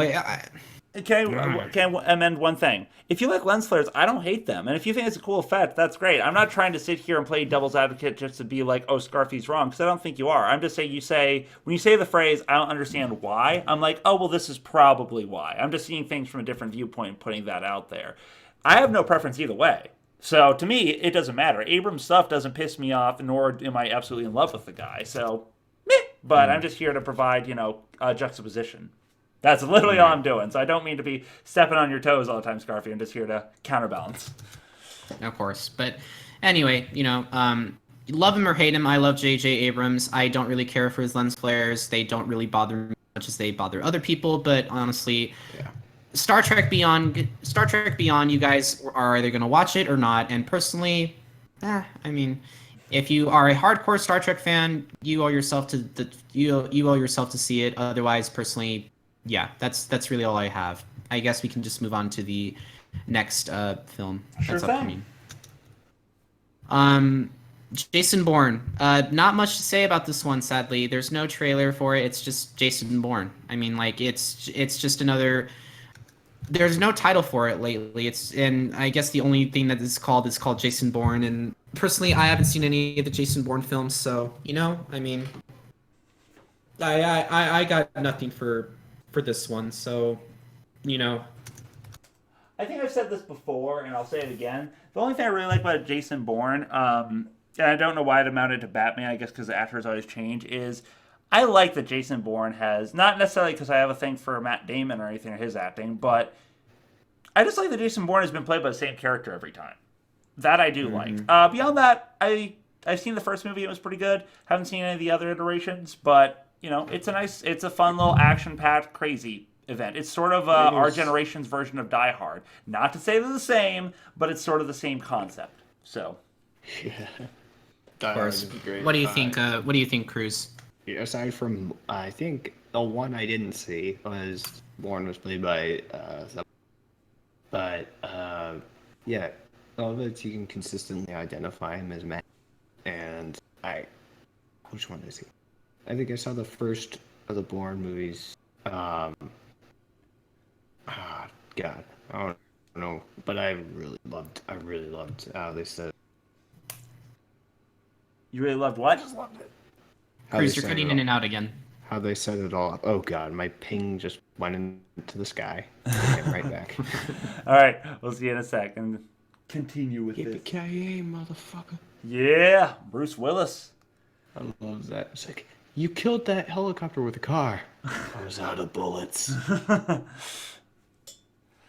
But weirdly, so this is a bit of weird, fucking, not even movie trivia, but I guess acting background trivia thing that I heard that was kind of cool, because some people may hate this, some people may not have grown up with it the same way I did, or just not like it for their own reasons, and that's understandable, but from a young age till even now, and probably forever, I've always loved the TV series Friends. And Friends had Bruce Willis on for a couple of episodes. And for a while, people didn't know what they paid him or how he got on there. Turns out the reason he came onto the show was Matthew Perry made a bet with him that The Whole Nine Yards, which is a film featuring both of them, would break a certain number of sales. And if it did, Bruce Willis had to come onto the show for at least 3 episodes or 4 episodes for free. And if it didn't, Matthew Perry figured out he had to do something. And they made the deal, and it did, and Bruce Willis held up to his word, and that's why he appeared on Friends. I thought that was, I don't know, for some reason, just made me think of that. It's one of the few times I've seen Bruce Willis, besides the voice of Look Who's Talking for the baby, I've seen him do something more or less more silly, and I liked it. I mean, I guess Fifth Element was kind of silly, but still.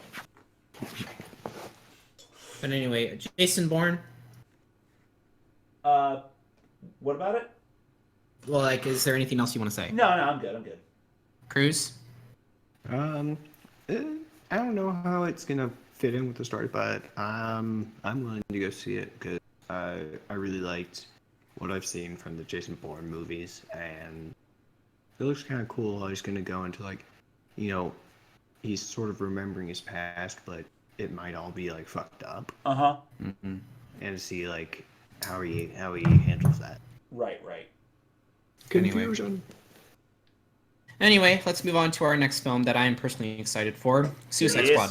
Yeah. August 5th. I am not even kidding. I have been waiting for this film a lot, and I am really excited for this film. What do you think? Love it. Can't wait to see it. Really excited for it. One of the few films I'm really excited for. Seems like fun. What do I think? What do you think? What do you think, Kruz? I'm like waiting for this one to come out. I'm like getting impatient with August 5th. I don't want to wait all goddamn. Yeah. I just hope it's good because like there hasn't been a lot of good DC films. DC did horrible with Batman and Batman v Superman, unfortunately. Mm-hmm. So hopefully this will be good. Yeah, no, I think so. I think it'll be good. I don't know. I think they're going to do a good job with it. I'm interested in seeing this new version of the Joker. I'm very interested to see how that works out. But right. I love all the characters they pieced together for this. It's most definitely. I actually really want to see it. So yeah. I mean, Suicide Squad. I'm pretty sure a lot of people are excited for this one too, and yeah. That's do you want to move on? Sure. I'm done. I'm good. Pete's Dragon. This is an interesting Disney take. Disney based off another Disney remake, rather, which is kind of interesting considering how they already made the Jungle Book and now they're doing the live action. Yeah, I had that same thought. Sorry. And now they're doing the live action film of Pete's Dragon. But to be fair, I kind of hope this movie kind of will have a better story than the original, because the original is corny as heck. I am not even kidding. Is it really? I never saw the original. Oh, the original is so corny. Very corny. You have no idea. Are you just trying to prompt people to start making corn jokes, or? It feels like you're trying to set up. No. I'm dead serious. I am dead serious. Shutterwolf. Corner. Corner. Now. Got you again. All right, sorry. Go ahead. But yeah, Pete's Dragon. I mean, it'll be better than the original, I think. So I want to see it, but I don't know about you guys. I just realized I inadvertently made a corn joke by saying corner, and I hate myself a little more. Corner. As for seeing this movie, meh. I don't know. Like we said, Jungle Book already happened. Meh. Yeah. I'm not really interested. Yeah, they're trying to allude kind of to this one, but I'm thinking I don't know. Just doesn't feel right. We're terrible people. Anyway. Sorry, Nero. Sorry about that. But hopefully this film will pique your interest because it looks interesting to me. Mm-hmm.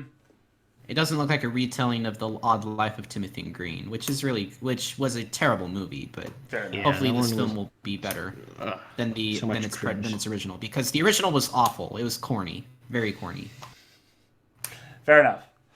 But anyway, what do you think, Kruz? Enough corn. Do you want to move on to our next film? Oh yeah. Yeah, this one looks fucking hilarious. Sausage Party. Oh man. I'm pretty sure people want to see it, but then they actually took a look at the leaked script online, which wasn't all that funny to begin with. A lot of people read it and they said it wasn't all that funny, but I don't know. Action speaks louder than words, so I don't know. It looks interesting to me. It looks silly to me. Not bad silly, just silly. I would rather see it with a bunch of drunk furries. That's how my mentality would go. You would laugh at it, easier. I'd rather see it as a drunk furry. Funny when everything's funny when you're absolutely. drunk. Yeah. Oh, most definitely. Or high. But yeah, it looks. I mean, it's obviously very sexually suggestive. It's weird that they have not cameo. Sorry, they have shout outs to different stuff like that scene that's obviously from Saving Private Ryan. It's a weird movie. It honestly seems like someone took either acid or shrooms or something. They're writing up the story, but it's like a YouTube series. Sort of. Yeah, there you go. That's a good way of putting it. Yeah. YouTube series. Definitely. It's like taking acid and shrooms and making a show. So. Yeah. Oh, I don't know. I mean, I'm interested in this. I mean, not sure what to expect from it, but it looks like it's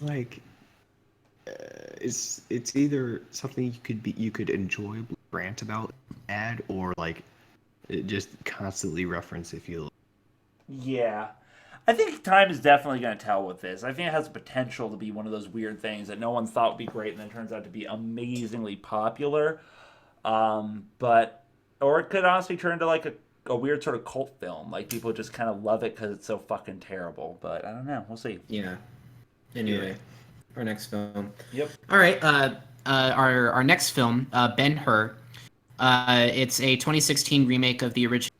It's a 1955 classic. I'm not too sure. I'm pretty sure. I want to say it's that. I'm not too sure. Ben-Hur. It's a 2016 remake. I have not seen the original Ben. Sadly, I really want to, because I heard that, you know, it's almost like taking a remake of To Kill a Mockingbird, which, you know, really great film. I don't think anyone would ever remake it or ever touch it because it's that sacred of a film. Wow. Okay, so Scarfy, let you know, it's a remake of the 1959, which is apparently a remake of the 1925 movie. Wait, what? Yeah.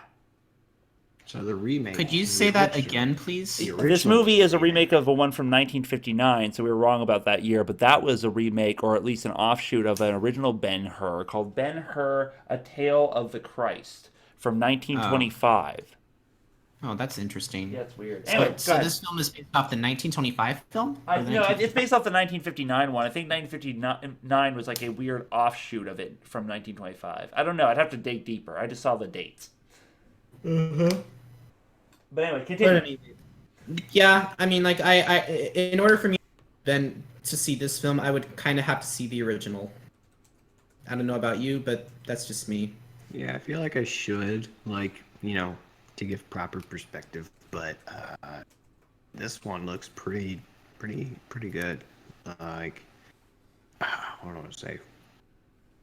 Roman gladiator. Mm-hmm.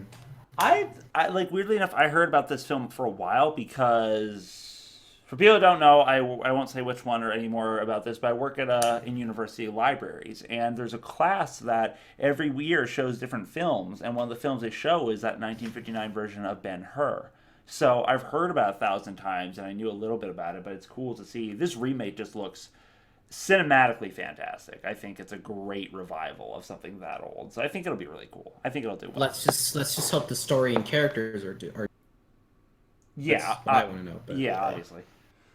And anyway, yep. I guess we can. Well, our next film is Kubo and the Two Strings. I am very excited for this film. I'm pretty sure Zach is excited as well. Shujja said himself that he was very excited to see this film too. Kruz, what do you think? Yeah, I'm jumping on the bandwagon too. Definitely. You want to see this, don't you? Of course. It looks like, I wasn't sure what to think about from, because the first thing I saw about it. What was that? Kruz, I started losing you. Kruz, you're cutting out. The poster. Was the first thing I saw, and I was like, "Fuck, Kubo and Two Strings." Mm-hmm. I thought that was I forget what they're called. The Japanese instrument. They have like shamisen. Shamisen. Yeah, I thought they had 3 strings, but I don't know. They do. I don't know what Kubo's playing. I think it might just be because, you know, back especially in those times, people didn't have money to afford good instruments. Sometimes they made them themselves. Yeah. So. I mean, it could be just because this is a shitty one. But... Before we continue, I will ask that both of you jump in and out, just because if there is a lot more stuff, you guys have been cutting a little. So just do it one more time. We'll get back to it. I'll sit here and hum some Jeopardy music. It's a good time. We'll roast marshmallows, and then we'll get back to the funs. Hello. There you go. Yay! I didn't do any of the things I promised. Can you do the same as well? Say what? Well, can you do the same as well? Am I cutting out for you guys? Yeah, sure. A little bit. Sure, yeah, let me do that. What is empty? That is. And back. All right, there we go. So yeah, Kubo and the Two Strings, I'm very excited. What do you think, Zach? I don't know. I mean, like, I don't know, not in the sense of I don't know. It looks cool. It looks interesting. I think I would have fun watching it. And this is one of the childlike movies where before I'm always saying, it's like, oh, well, if someone else wants to see it, I would go and watch this. This one, I would personally be like, hey, who wants to see this movie with me? It's probably going to be Luna or Shiny. More likely Luna, because she likes those more, but I like it. I don't know. Guitar playing, or at least stringed instrument playing protagonist. How can I not be interested? But Of course. what about you, Kruz? But yeah. Oh. Yeah, I thought this movie is like, I like the sort of like, it seems like it's one I haven't seen in a while, like a good combination. A good combination of what? Mystical and also action adventure. Yeah, I agree. Story. I agree. Oh yeah, we mentioned that in the beginning. Yeah. Rest in peace. Yeah. Alrighty. What's next? Well, what was the thing? And I suppose. Oh. And there's nothing I under. suppose. Yes. The I suppose the secret cue to do this. Secret. Which only I and the audience can hear, because you guys can't hear the soulful jams of guitar being played. But hey. Yeah. Anyway, so I guess Yeah. is this being handed off to me, or did you have a speech? It's been handing off to you. Well, as you guys know, if you can't recognize from the music, this will conclude our season 1 of S.E.T, and we thank you all so much for joining us. It has been a fucking blast, pleasure, and a privilege having you guys. This is not the end of the show, in the sense of it's gone. Season 2, we're hoping to start back up in fall, and by we I mean they. For those of you who haven't seen the video, this is my last S.E.T show. I can't keep up with it. And I don't get the same enjoyment out of being in a talk show, and that's a personal failing, but I'm also just dealing with a whole bunch of other projects I work in. That being said, if you guys haven't looked at it before, actually look at the image that's being shown on our video. If you guys are interested in taking over the video game portion role, or think you'd be good fit for S.E.T, fucking message us, get in touch with us, try and audition with us. We would love to have some new blood to fill the little gap I'm making, and somebody else with a passion, drive, man, you'll do great here. Yeah, I mean, I think what might be a thing, I mean, there's a phenomenon people think like, oh, they wouldn't pick me. Mm-hmm. No, we're actually going to consider for this equal proof. Right. Yeah, I agree with that. And so, Kruz, if you want to say a bit of that again, because you were cutting in and out, but from the general bit that I got from you, good? Oh yeah, people like, if you think like, I don't know, that they wouldn't really. We're gonna give everybody like equal chance to prove themselves, and it's also a matter, I guess. Are you gonna be here every week? Like, right. That's what we're looking for, but like we're open to any. The music is still playing, right? Gotta re-loop it. Unfortunately, I don't. Do I have a loop setting on this? I would love to. I'll just be here doing this over and over because I'm fucking ghetto trash. Especially, it's actually a good time to bring the music back. If any of you guys are really really good and techie, that'd be a big help because I don't fucking know what I'm doing. It's been a blast. And I'm trying to look in the chat now, and love to all you saying, "Oh, thank you so much," and goodbye, and all that sort of stuff. I'll be back around the chat with you guys sitting in the bleachers and watching on as the show happens with the new face that does an awesome job. These guys, Kruz mentioned something. You have to be here every week. The show is work, but it's also fun. I mean, it's what a show is supposed to be. You're here with people you like, you have a good time, you inform people, and you just have a blast doing it. You guys have made the show amazing. These guys, the people here I work with, I've been doing the show with, my brothers, they make the show amazing. And fuck, I know some of you out there want to join the fun, so keep repeating the music over yeah. So, Scarfy, Kruz, any words? I'm actually going to link the little, the hiatus video with more details in the description now for people to look at if they haven't seen it. But, you guys? I am crying right now. Oh, Pop, I'm sorry. I really wish that I'm under the impression that our show may fail. I don't know for sure. It might fail at some point, but at least what I want to do is if we're going to go down, we're still like fighting and doing the best we can. Oh my gosh. I mean, I have like, no fear for this. I'm when Zach announced this, I was heartbroken to the core. He announced it right after the show, and I tried to keep my composure as much as I haven't been able. I'm sorry. I mean, I know it's a hard blow. Honestly, the reason I was doing it now, and I've said this before, is because the hiatus is coming. Well, there's a hiatus coming out because of this, but it's a good time to get acclimated, for people to talk, get in touch, see who can clear a schedule or be part of this. I figured you guys could talk about it. It's like, it's also a possibility it might be a different time than Sundays. So if you guys are like, oh, I'd love to do it, but this time doesn't work for me. A lot of this was also my schedule, because these guys have been great. They've worked around a lot of the fact that I do all the shit I do. Like, I come to the show directly after doing rehearsal for a show I have here in town. So they moved their schedules to this. We talked and worked out and find the space at work. So if it's scheduling, don't worry. If you don't think you'll get the chance, you really will. We'd love to talk with you.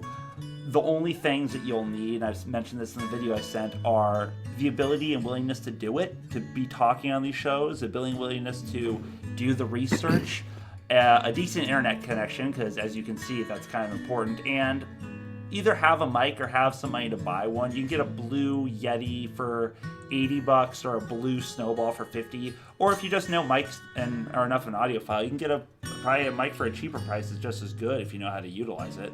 So Don't be afraid. So as you can tell, I am trying to recompose myself. I'm gonna miss you, Zach. I'm gonna miss you a lot. I really wish that there was some other way, and I don't know if there's anyone out there who will be willing to take your place, because honestly, you were the building. I mean, I am under the impression it really wasn't my project. It really wasn't. It was ours. It was our project, and we all agreed to it. And I really hate that my emotions are getting the better of me right now. Speaking as somebody who usually works in more subdued emotions, it's not a bad thing. Trust me, having emotions and being willing to use them it's not bad, man. Also, is what makes you both are fantastic. You're both honest. You're endearing. You talk, and we all were on the show, but we're all us. Like, we obviously have a schedule, and we mentioned before, we have an agenda, we have some structure here, but this isn't a fucking act. We're not going up here being like, all right, it's time for me to do this. And when I actually leave here, I take off my fake mustache and something, and then I live an entirely different life somewhere else. Like, what you see is what you get. Or here, I guess, in this instance.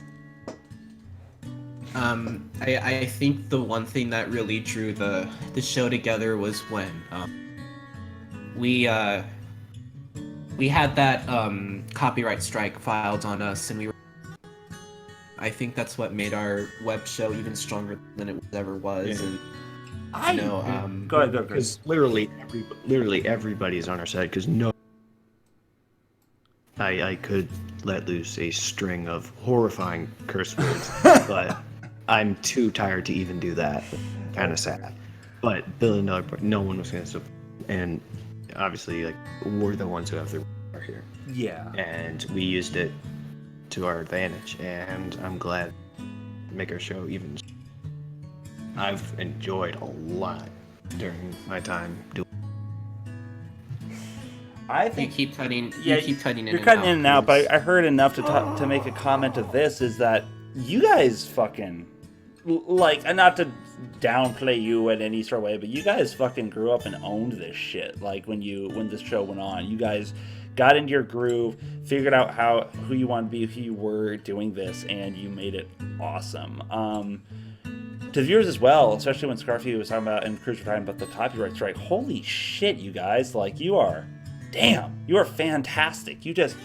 you jumped to the call. You did everything you could to signal boost and make it known. It's like, this is some fucked up shit. And in the end, we won, and because we were in the right. But just your support was unbelievable. Yeah.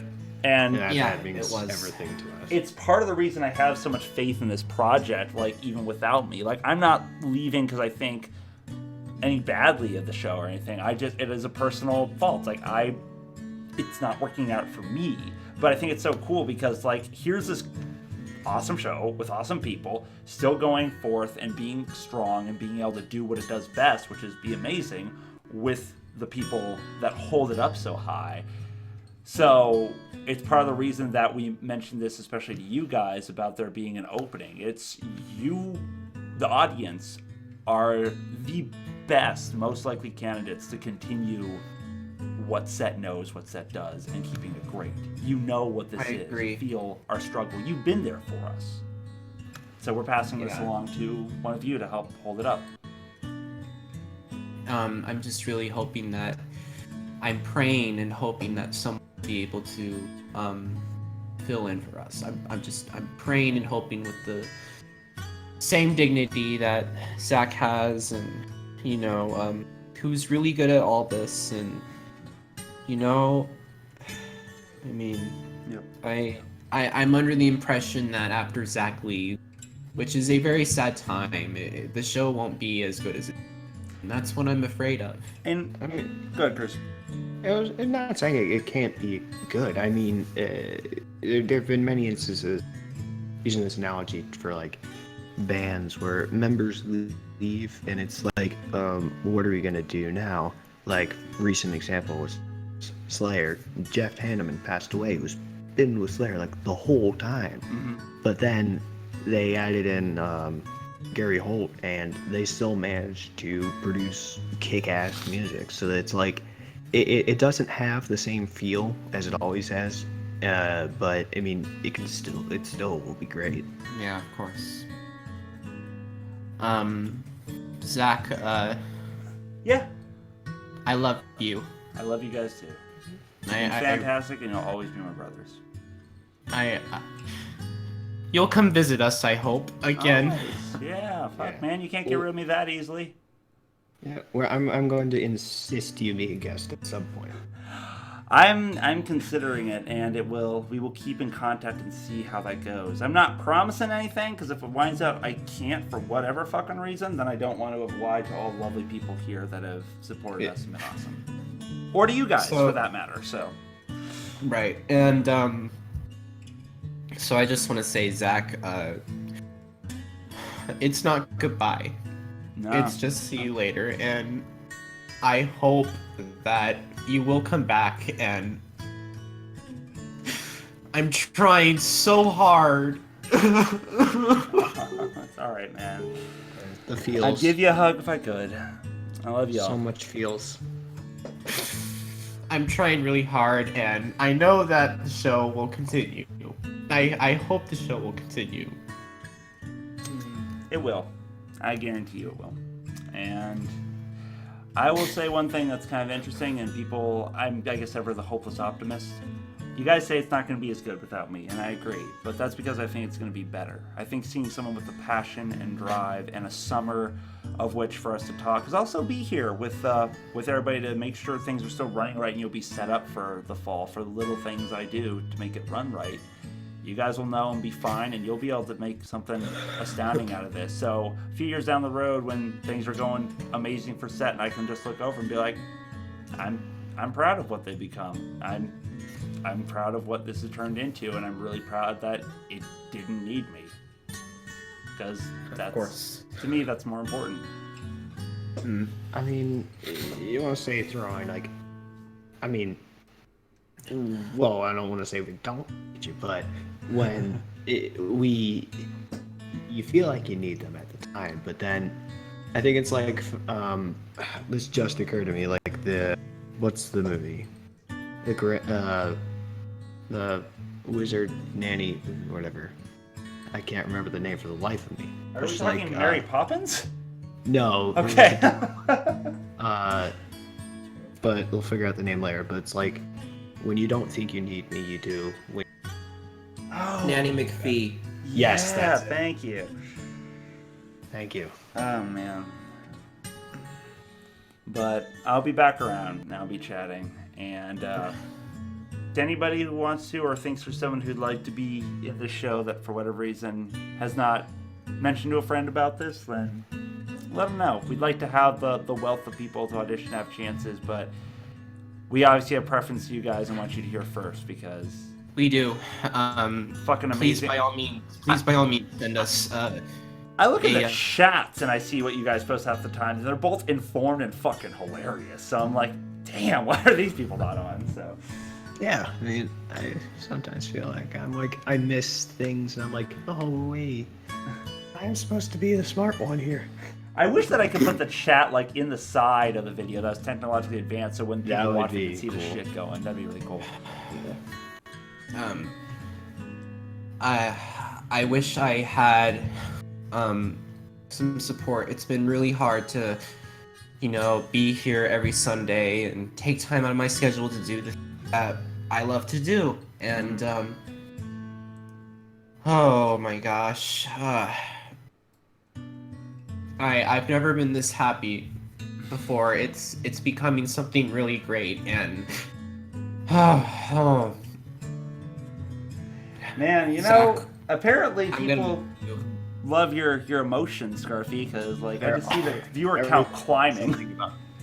At first it was like you and Zach, but now it's like almost all of you. You're stealing all the attention. It really bugs me that I'm not, a manly man, and I know that Manly men is over fucking rated. The manly man's manly man. Of course. There's only one Chuck Norris. I love you, Zach, and it's been a pleasure. Has been. It really has been, and I love you. Love you too, Scarfy. I love you too, Kruz. You guys have been fantastic. Shujja, if you're listening, love you too, even though you decided to bail on me. But seriously, I hope things were fine.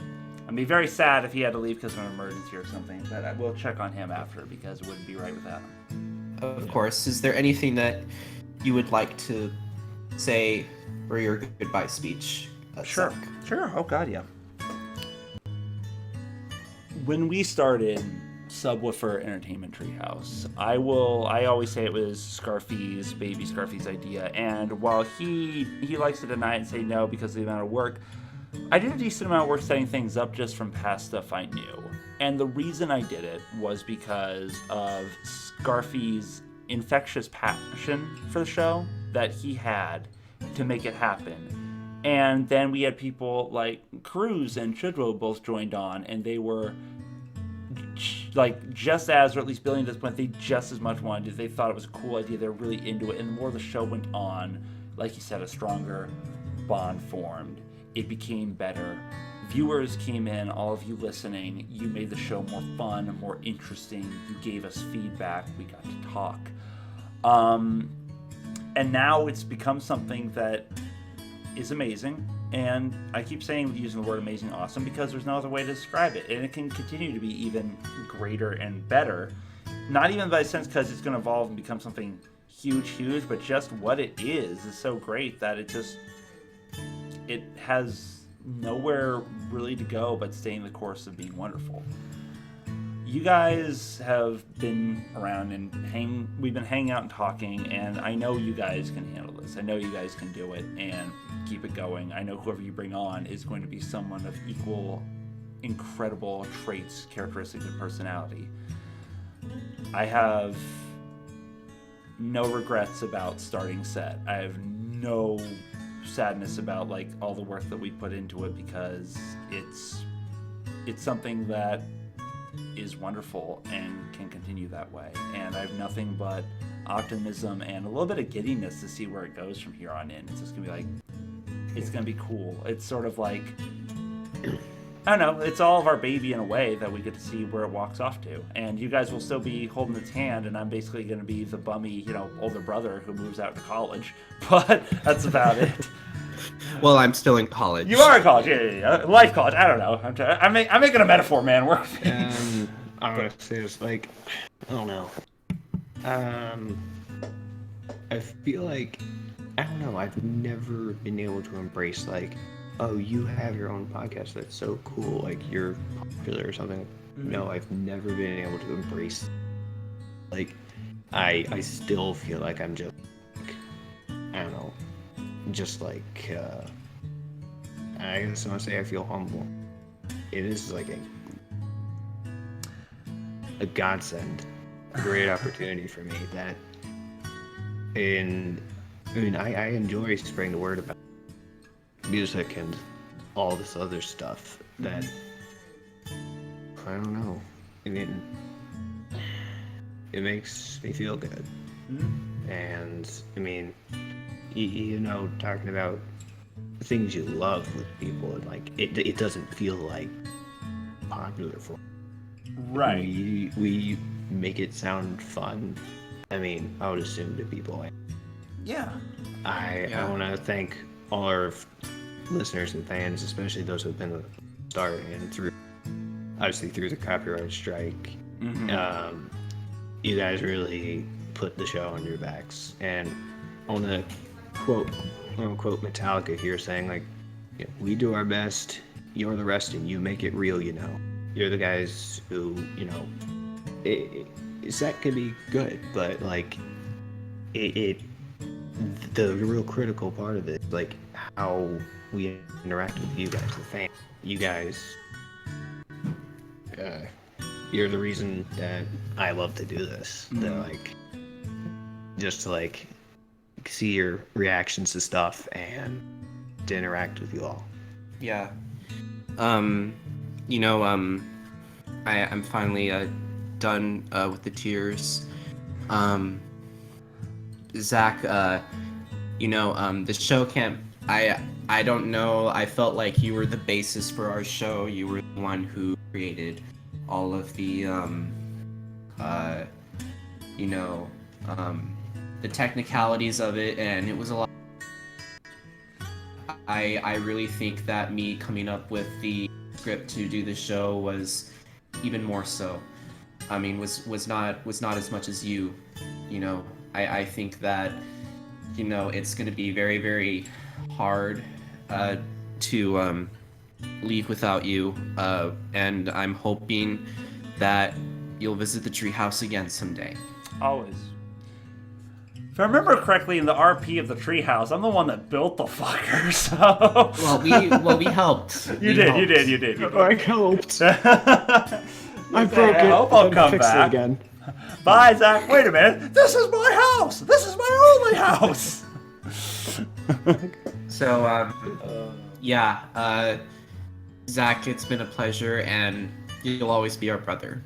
Of course, and you guys will always be mine. And I'll be back around, and I'll be here to make sure, like I said, I refuse to leave you guys and just pack up with the things I know, the information I have, and be left to flounder. We'll talk. We'll get things set up. You guys will be able to run this. It'll be, the dream lives on, and you guys are going to do great things. All right. So with that, this has been the season 1 finale of Subwuffer Entertainment Treehouse. I hope you guys had a.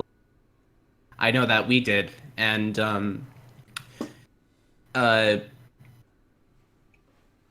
Zach, we love you.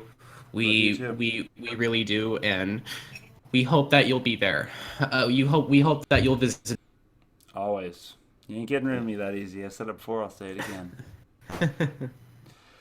And I want to say this. I mean, you going to like, I don't plan on doing it. I mean, I still want to like fucking talk about it. Even like obviously we're gonna do with the recruit. Talk about like things that I would say on. Still love talking. You know, spreading the word about certain music. Like, right. That's gonna keep going on through the summer. Yeah, absolutely. Kruz, I'm going to do one thing to you really quick. I apologize if it seems rude. Foop and foop. There we go. That should refresh you. What did you do? I refreshed you. Oh, I just saw that pop up and I didn't know what it was. Yep. Refresh channel. Mm-hmm. Oh, that's a thing. It is now. Apparently I can do that. Anyway. God powers. Anyway. And anyway, Zach, is there a farewell you'd like to do?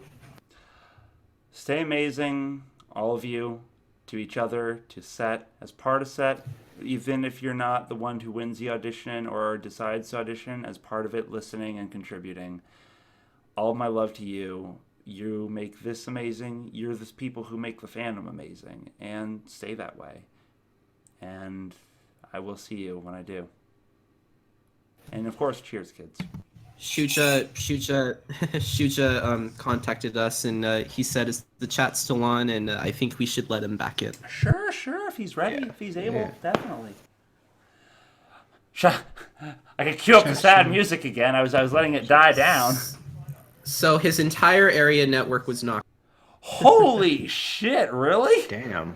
So Man, that is some shitty timing. Oh. You just got drop kicked into the next dimension. You know what, Cody? If we can get Shujja back, we're gonna wait till he's back to do it. And if he can't, then I think we're gonna do that. I think we can do that for Cody, one way or the other. If we get Shujja back, or if we have to do it, the three of us. But any words, Dorothy? Do you know if we can bring him back in? I am trying to do that right now. Does he need an invite, or? I can try and give him one. I got you. Okay. You're trying to do it? Yep. And you're gonna hear some mouse clicking. I'm sorry. It's so unprofessional. Wow, what the hell's my telegram? Oh, there it is. Bop. Oh, shit, so give me 1 sec. Okay. I do want to hear Shujja's parting words. We'll play the sad music again. So let's look through the chat really quick, because I feel like I've been ignoring these fantastic people. I guess, What's body wash can block order for 16 hours? Orange! Old Spice body wash is too powerful to let set end. Oh, God. So, we asked this a lot, and while we're waiting for Shujja, do you guys have any questions for us? Shujja's back. Shujja, hey! Sorry. It's all right, dude. It's not your fault. The fucking internet in your entire area went out. That's Well, crazy. It just died. The internet would lead me an interesting story. Okay. Apparently, I get through the answering machine. Yeah, right. Okay. Machine. And they tell me, well, apparently in your area, there was a runaway car and it's knocked one of the pole off. Yeah, it's cut your entire area network for like 2 hours before we can replace it. Oh, wow. I said, oh, fuck. Huh. This could have anyway, interesting day after all. Yeah. So unfortunately, Shujja, you missed the entirety of the show, but is there anything you want to say? We already got to the announcement of me going. We made Scarfy cry because we're terrible people. It's been good. I want to see that. You are an awful little one. You'll have to just watch through the entire fucking video when it's done. That is your I didn't get to listen to him cry. Homework, young man. But anyway, Shujja, is there anything you want to say to Zach before he goes? Zach, where you go? Leaving set. Leaving so Mm-hmm. Damn. He blocked that part out.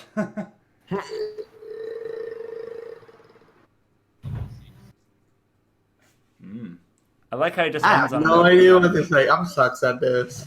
It's Are you playing the music? I was gonna wait until he started into his speech, but I could. Please do. And Well, I'm just a little bit sad. Even though some say that I should be more. But just feel a little sad that you're not to be with us anymore, I think. Mm-hmm. I'll still have you come back. Oh yeah. But it's kind of like part of my life. People come, people go. I kind of learned to let it go more. Yeah. Let it go. Nope, not gonna sing that song. Anyway, Fuck that song. The song is trash. it's not something about classical musical. So let it go. That was it. Oh yeah.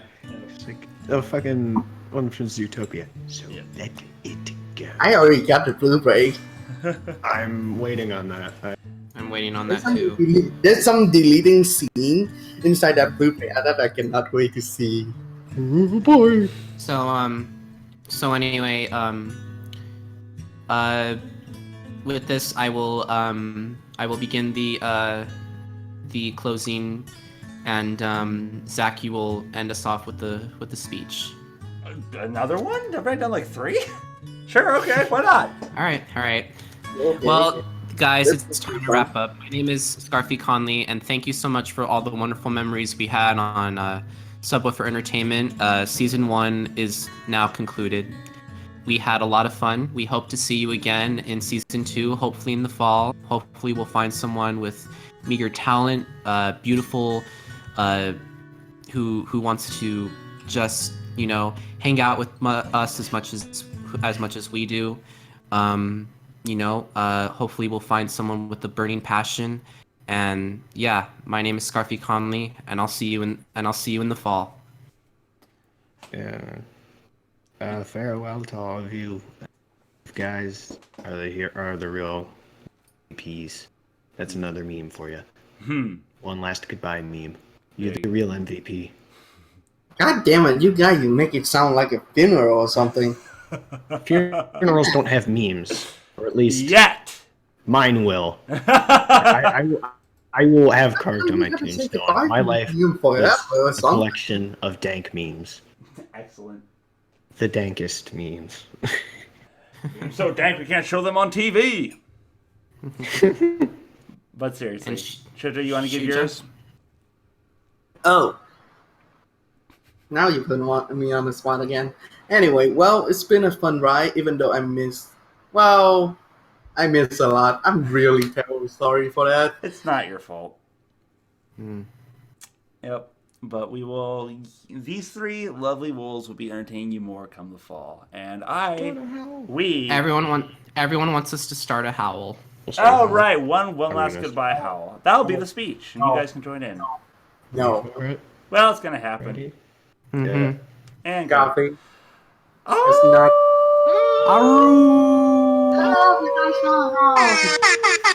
Yes! Oh my god!